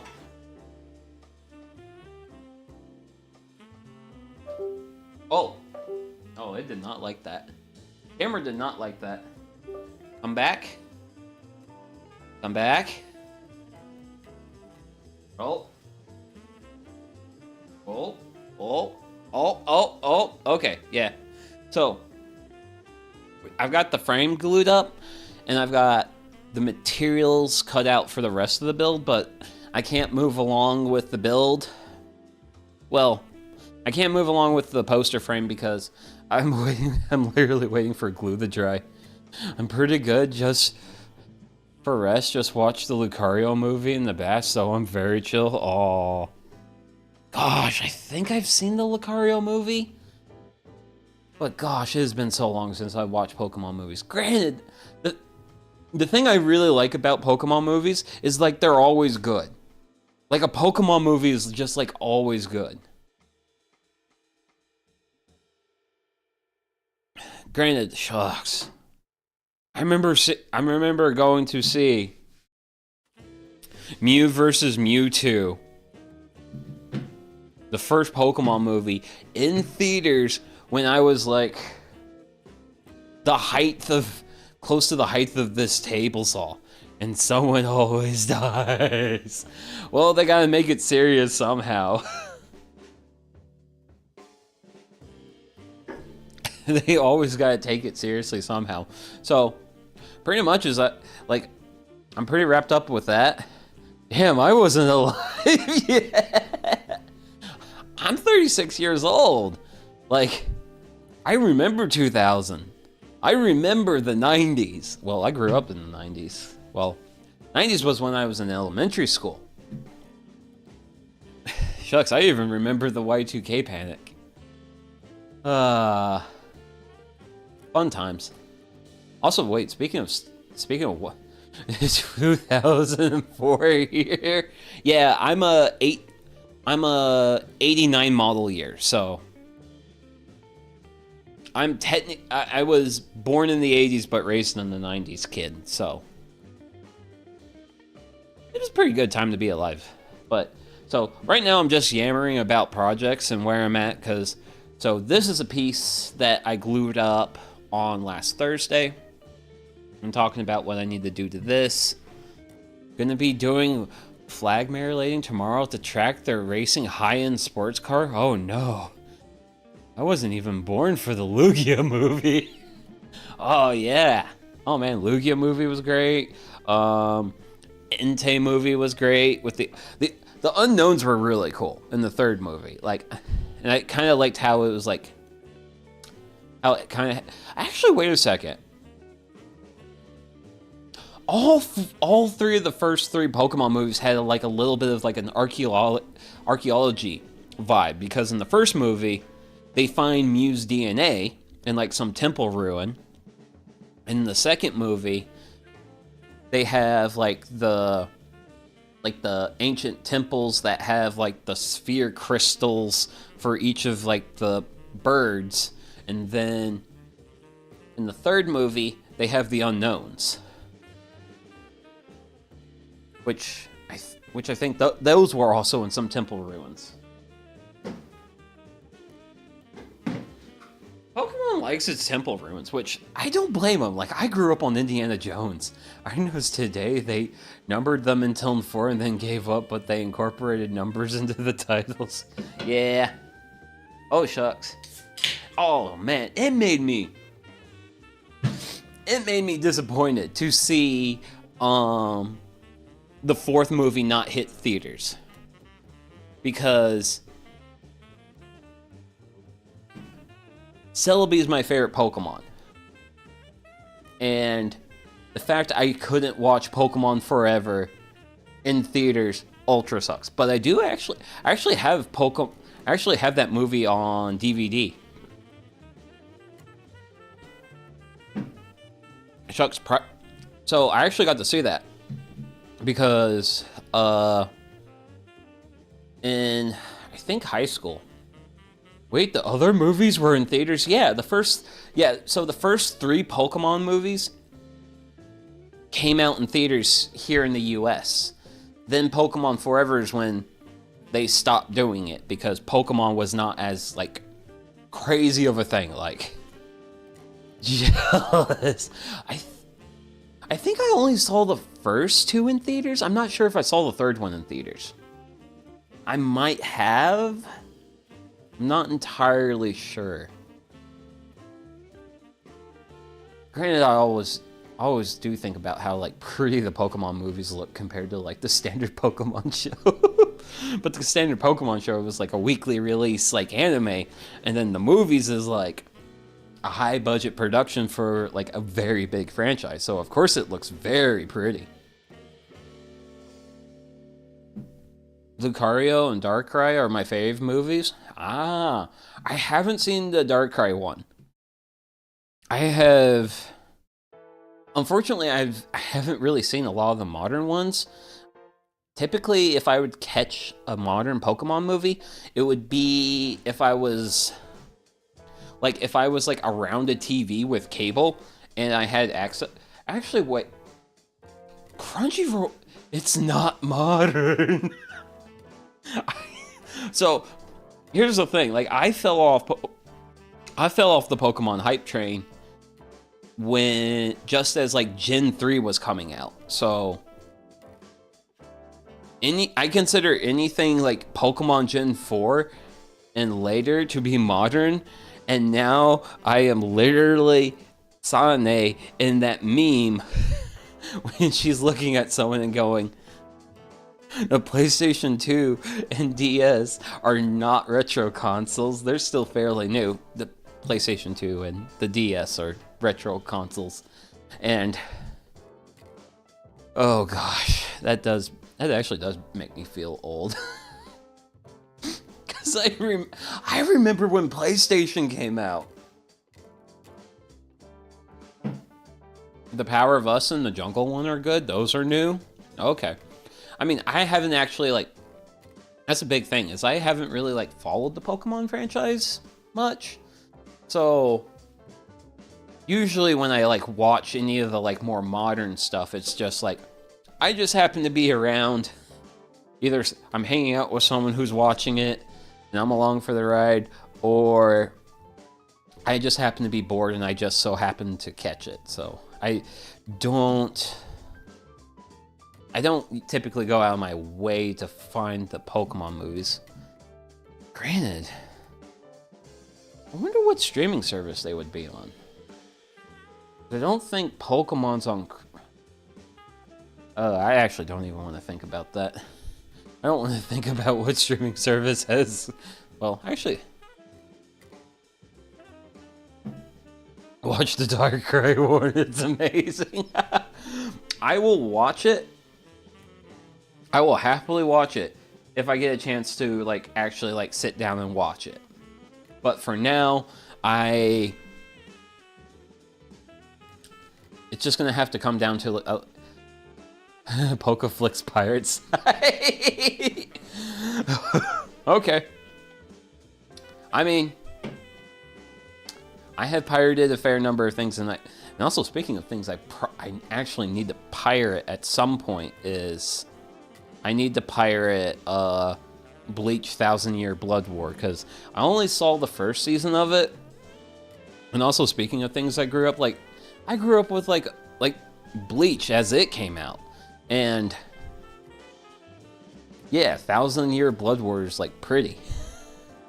It's actually really cool seeing Bleach animated in the year 2026. Unlike Pokemon TV that only has like 2 seasons at a time. Oh gosh. Oh yeah, because I think there's a Twitch channel that plays Pokemon? Like it's just the Pokemon show? Like yeah, that's the official one? Okay. Because I know there's been actually a couple times where I've been like hanging out with friends and we just want some like background noise, and one of them will literally just pull up like the Pokemon TV channel on Twitch and just let that play in the background while we just hang out. Useless streaming app. Most of the streaming apps are kind of terrible. There's a reason why piracy is still very much alive, and that is because streaming things has gotten into being such a headache. Mostly because if you want to follow like a fair amount of anime, well, you gotta have the Crunchyrolls, you gotta have the Netflix, you gotta have... What's Disney Plus? Yeah, because Disney Plus has Bleach. Ooh. But you gotta have a whole bunch of different streaming services. And oh yeah, and there's also High Dive. I keep forgetting about High Dive. Because I basically only... I need dubs. I literally can't do subs. For shows I actually originally watched as like a youngster, I like the dubs, but as an adult, I've just grown to... I just grew up... and this feels weird saying this, but as a modern anime fan, I kind of just, in a sense, grew up with subs, so...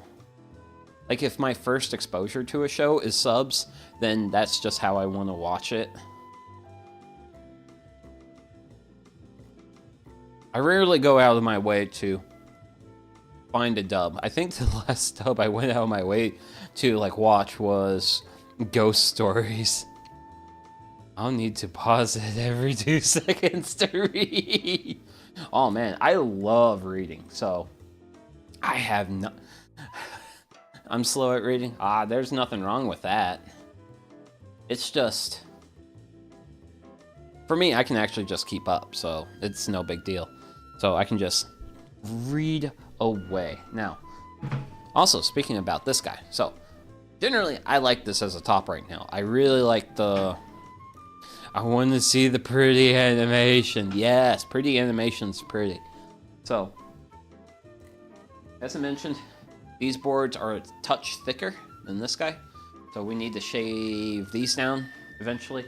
I do also have a through crack. I would just read the script if I wanted to read it.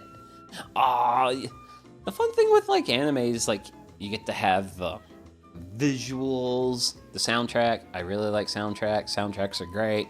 I am a huge fan of Toho music, and I will be a fan of Toho music till the day I die. That's why I need I mean, there's nothing wrong with that. There's really nothing wrong with dubs, which actually, speaking of which, I actually want to check my final dimensions on this. Oh, yeah, sweet. So, I do want, so for this, I want it to be 24 inches, side to side, and I have made it 24 and a quarter. So that means I can take a little bit off. So I can take a little bit of material off here and get a little bit more of that crack taken care of. But I don't... I mean, this is a folding tray table. It's not like a it's not high-end furniture. I can have cracks. I'm so sad I can't watch some series because they were never dubbed. Yeah, or just series were never brought over. Like, that is also another thing with how streaming has gotten. Is there's anime out there. You can only watch it if you pirate it. And that sucks. Like, you shouldn't be locked out of being able to watch a show simply because it's not legally available anywhere. Now, what's my dimensions like this? Okay. So, I'm at 17 3/4 in this dimension. I'm planning to do a one-person dub of Golden Bat one day. Well, best of luck, Clippy, on that endeavor. Actually, because I've never heard of Golden Bat. I know there's Golden Boy, but Golden Boy actually has a dub. Which is a show I haven't seen, but supposedly I should see. Now, granted, the list of shows I should see is probably very long. And will only get longer as I engage with more people on the internet. Oldest superhero ever? Okay. I might have heard of it. Man. Because I know there was To Be a Hero X. Wait, no, that seems like a more recent thing. There was like a... There was like some superhero show that came out like 2012, 2013. And it was like this... It was like this big robot thing, but... Gosh. Granted, there's also just so much anime. Gold skeleton man with a cape who has crazy powers and fights with a cape. Okay. You know what? I like that. I like that. Because a show I need to while laughing. Okay. So it's basically reborn as a skeleton knight in another world. Which is an actual series that is getting its season 2 that's airing right now. And Skeleton Knight is a pretty good show. Still kind of... It's still definitely... It's definitely can be classified as isekai garbage, but in my opinion, it's good isekai garbage because it's actually kind of neat. Because I do like how the main motivation for the main character is to restore his body. So while, even though it's got like the standard isekai tropes of like too much power and all that stuff, he still has a pressing goal that moves him forward and that type of stuff. I am not great at talking about anime. He's the oldest superhero ever, but to also get an anime and live, and like, Bright Eyes disappeared again, hiding somewhere. He's not in her usual bush. Then check all the bushes, Mr. Spock. I'm sure Bright Eyes is somewhere. Shucks, I haven't even seen the cats have around my house recently. Like, I'm pretty sure they're around. They're just lying low because Jeepers Creepers, it's been hot out. Like, today was like a pretty extreme heat advisory. Tomorrow's gonna be bad. And then a cold front comes through on Monday. And I can't believe I'm actually saying what I'm about to say. I can't believe I'm looking forward to a Monday. Just because I want, like, somewhat reasonable temperatures once again. I want things to cool down. I don't like all this hot and heat. Granted, my shop, my basement, it's currently like in the upper 60s, so want to see what I can do? Oh no. Oh no. Oh no, Clippy has a power that none of us know. Oh.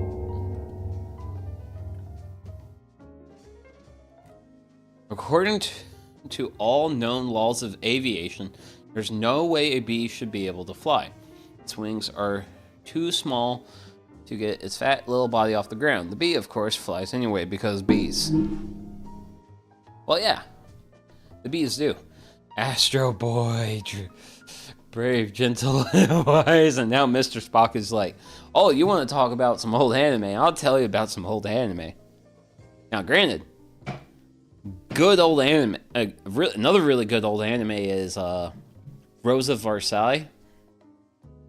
Takes place during the French Revolution period. Well, like, it mostly happens before the French Revolution, and then the French Revolution is kind of like the ending arc of the show, if you could put it that way. But Rose of Versailles is a very good show.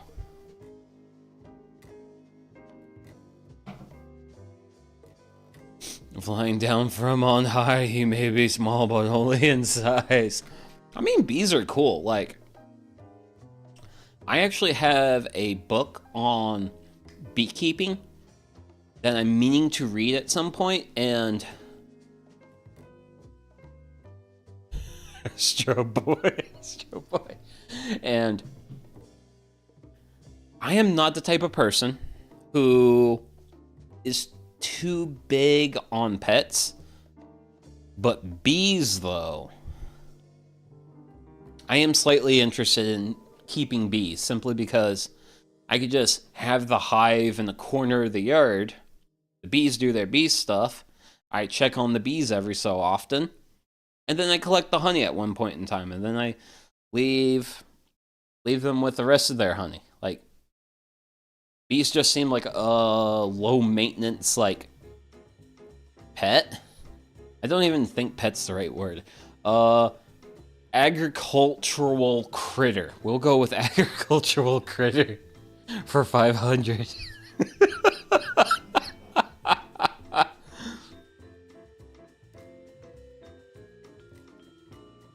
And that was the start of the Bee movie script. It's made so everyone goes, oh no, why? And so that's why I sent it. Oh, okay. Once again, speaking of another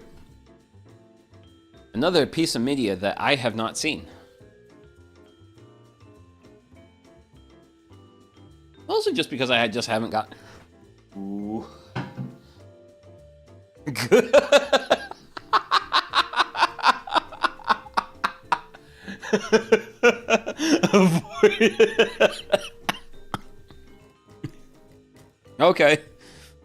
Okay. I mean, can do. I mean, honestly, like, hey, I like spending time in my shop. I like spending time in here working on projects and not consuming media. Granted, it is fun to consume media. I do also like consuming media on the YouTube. Even though when I watch media on YouTube, YouTube advertises products to me. And then sometimes I look at the product and I go, ooh, that's how about German industrial music? Its only contribution to the world is, do you like jazz? Well, you guys listening to this BGM know how I feel about jazz. Like, jazz is good. Jazz is also just very chill music.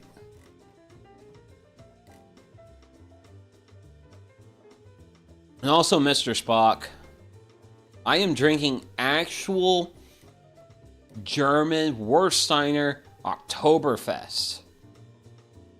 This is actually brewed in Germany, but it's packaged for the North American market. So that way, Costco can get a pallet of it in a warehouse, and then I can walk up to that pallet and grab a case off of it and be like, yay, German beer. It's pretty good. Pretty good Oktoberfest. I don't know if I like it quite as much Jazz is what people call something when they have no clue what they just heard. Oh, okay. I can somehow see that. Got no idea what the genre is called. Just call it jazz. I mean, honestly, just why can't we just be honest and be like, hey, like, I don't know what genre of music that is. Like, just come on, people, be honest with yourselves. Granted, I feel like that's probably like the most difficult thing as human beings that we deal with, is being truly honest with ourselves.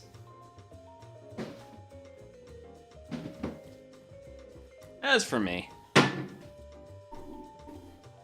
it's not hard to be honest with myself. Because if I see beer, I drink it. Swinging some guy choking into an instrument should not be classified as the same. Yeah.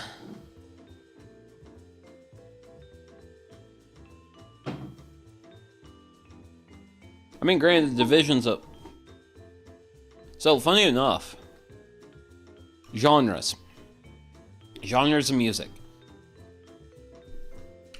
To a certain extent, they're actually subjective, and part of that is genres were actually originally developed by the music industry because genres enabled, it made it easier to sell music. For example, you could be a person who listens to, say, oh gosh, do I try to classify genres? No,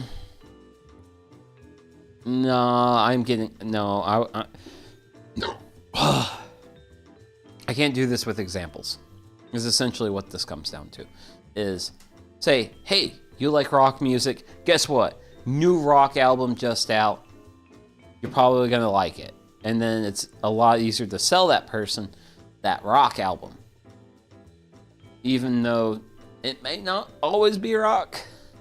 I thought I hated jazz for years because of what I call strangled jazz. It's like someone's being strangled with a bassoon in their mouth.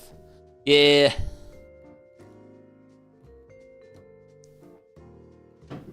There's all sorts of there's even like different types of jazz too. Like swing jazz. Actually, I don't even know all the, like, I can like mentally think of like a bunch of different ways for like to take jazz music and like do it and it still be like jazz but different. Turns out what I do while singing is also called jazz. Ah, okay.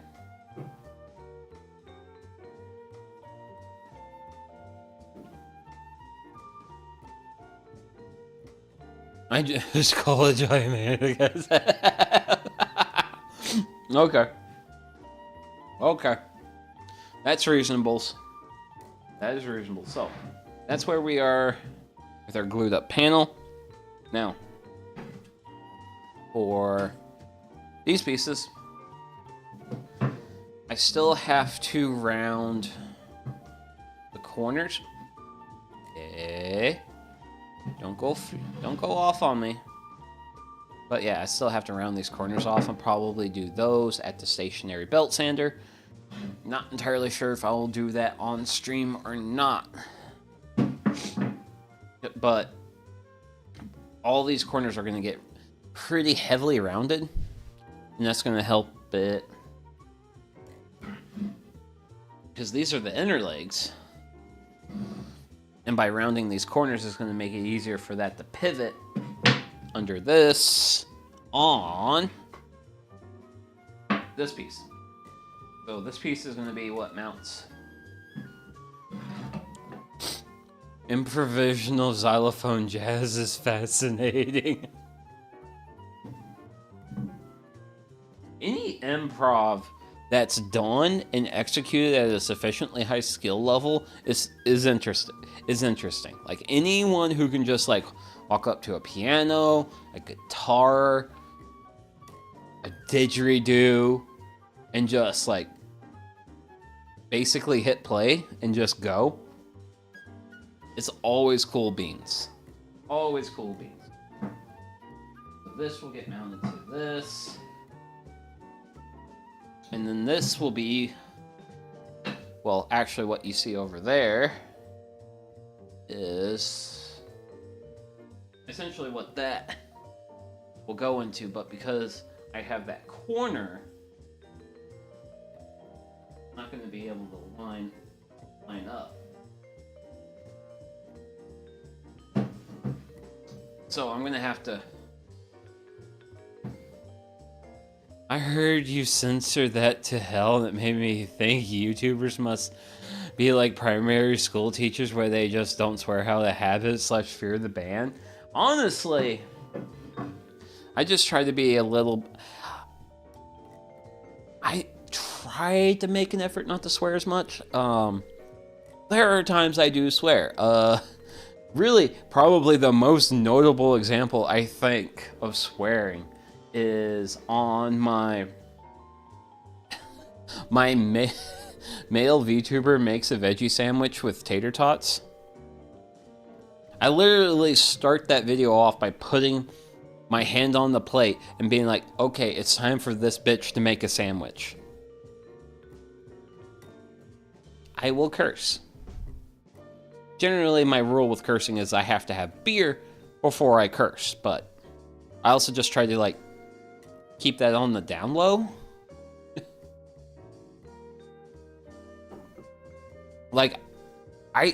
I personally don't like it when people are like bleep bleep that, bleep bleep this, bleep bleep. Like no. When you do that, your cursing loses its impact. You have to go like a whole hour of stream, and then you have to get to a point where you improperly dimension something, you put holes in the wrong spot, or you just screwed up what you're working on, and then you look at it and go, fuck!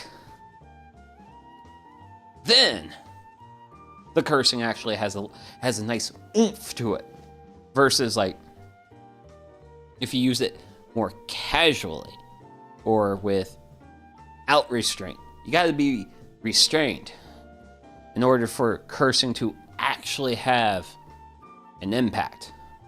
Granted, that's just personally what I think. Actually, you know what? I can't believe we actually yammered it. It depends. If it's a chill art stream, it can make a chill vibe. Yeah. It just depends on what you're doing.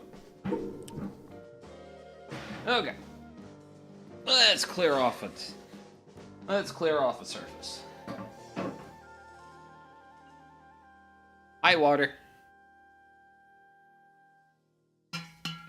Water's important. So says this VTuber who knows nothing. Okay.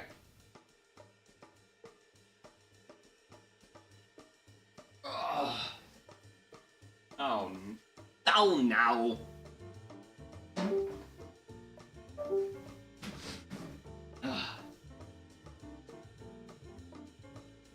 And we'll see if that comes back. Hey, look! There's suddenly a thing here.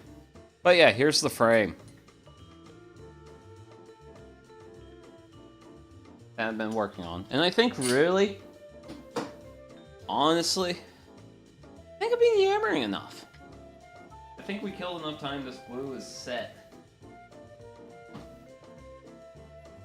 It's set enough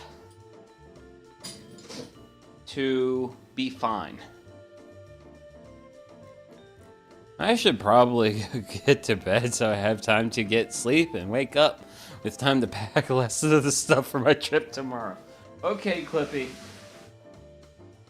Get yourself a good rest.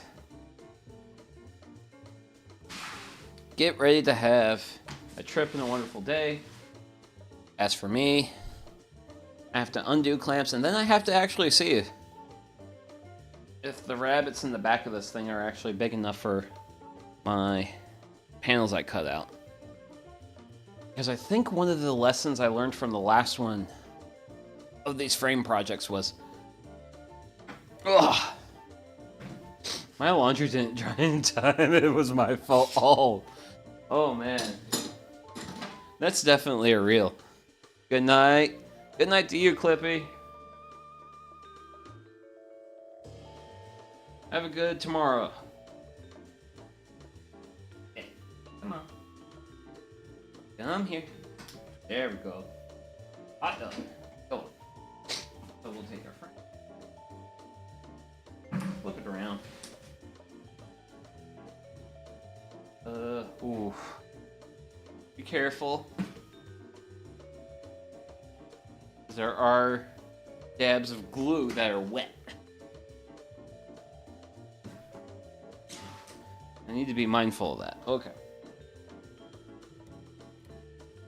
So, here is our acrylic. Ooh. Look at that! Oh man.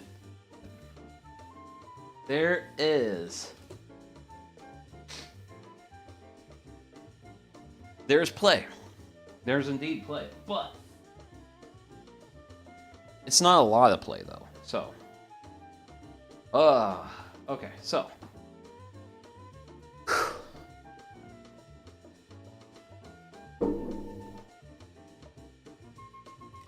For today, I'm going to install a poster.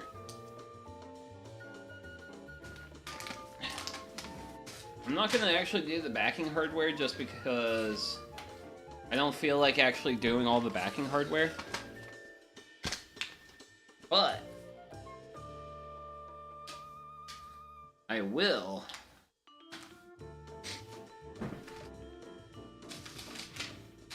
come here. Come to Sugi.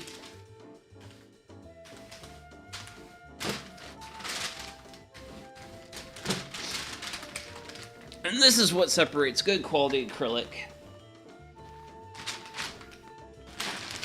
from the stuff that's more mid.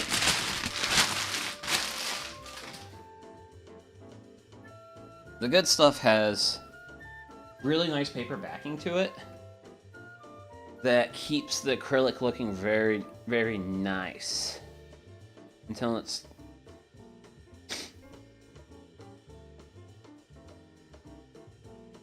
oh no. Ooh. Ooh, yeah, yeah. Yes!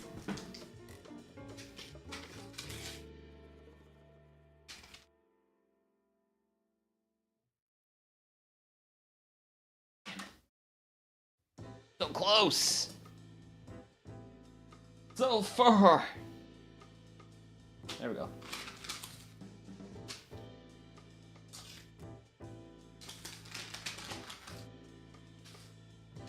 There we go. And what I want to do is bring it over.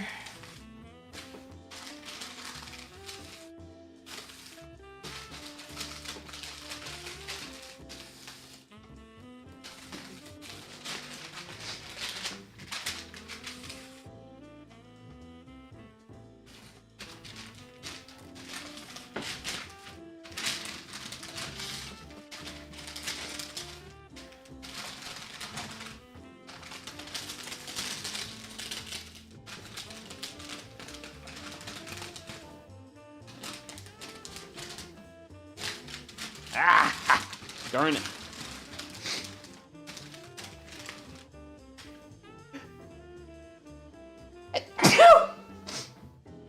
Oh.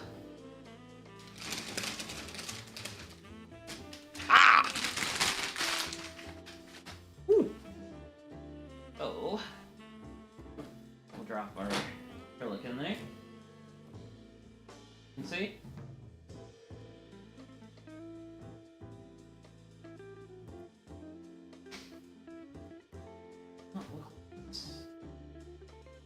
going all the way down in that corner. Oh, that's why. Okay, that's why. Okay. But it's good on this side. Okay. Poster!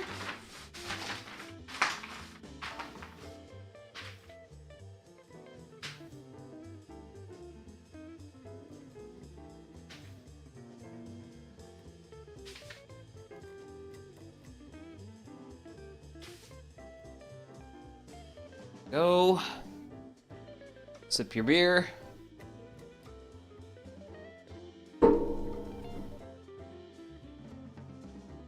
Lay our backing material.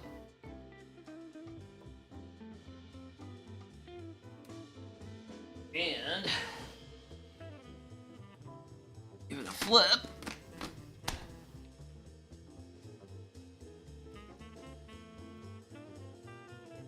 And there is what it looks like. Actually, we don't need this blue tape anymore.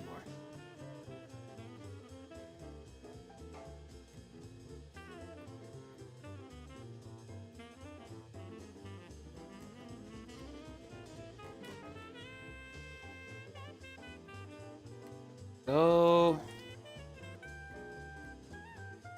And there we go.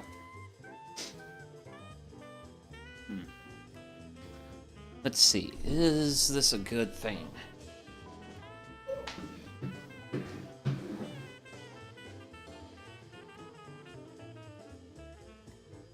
Somewhat.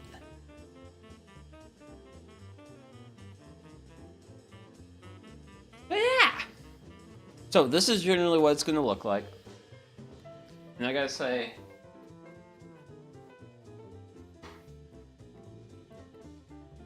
you know what?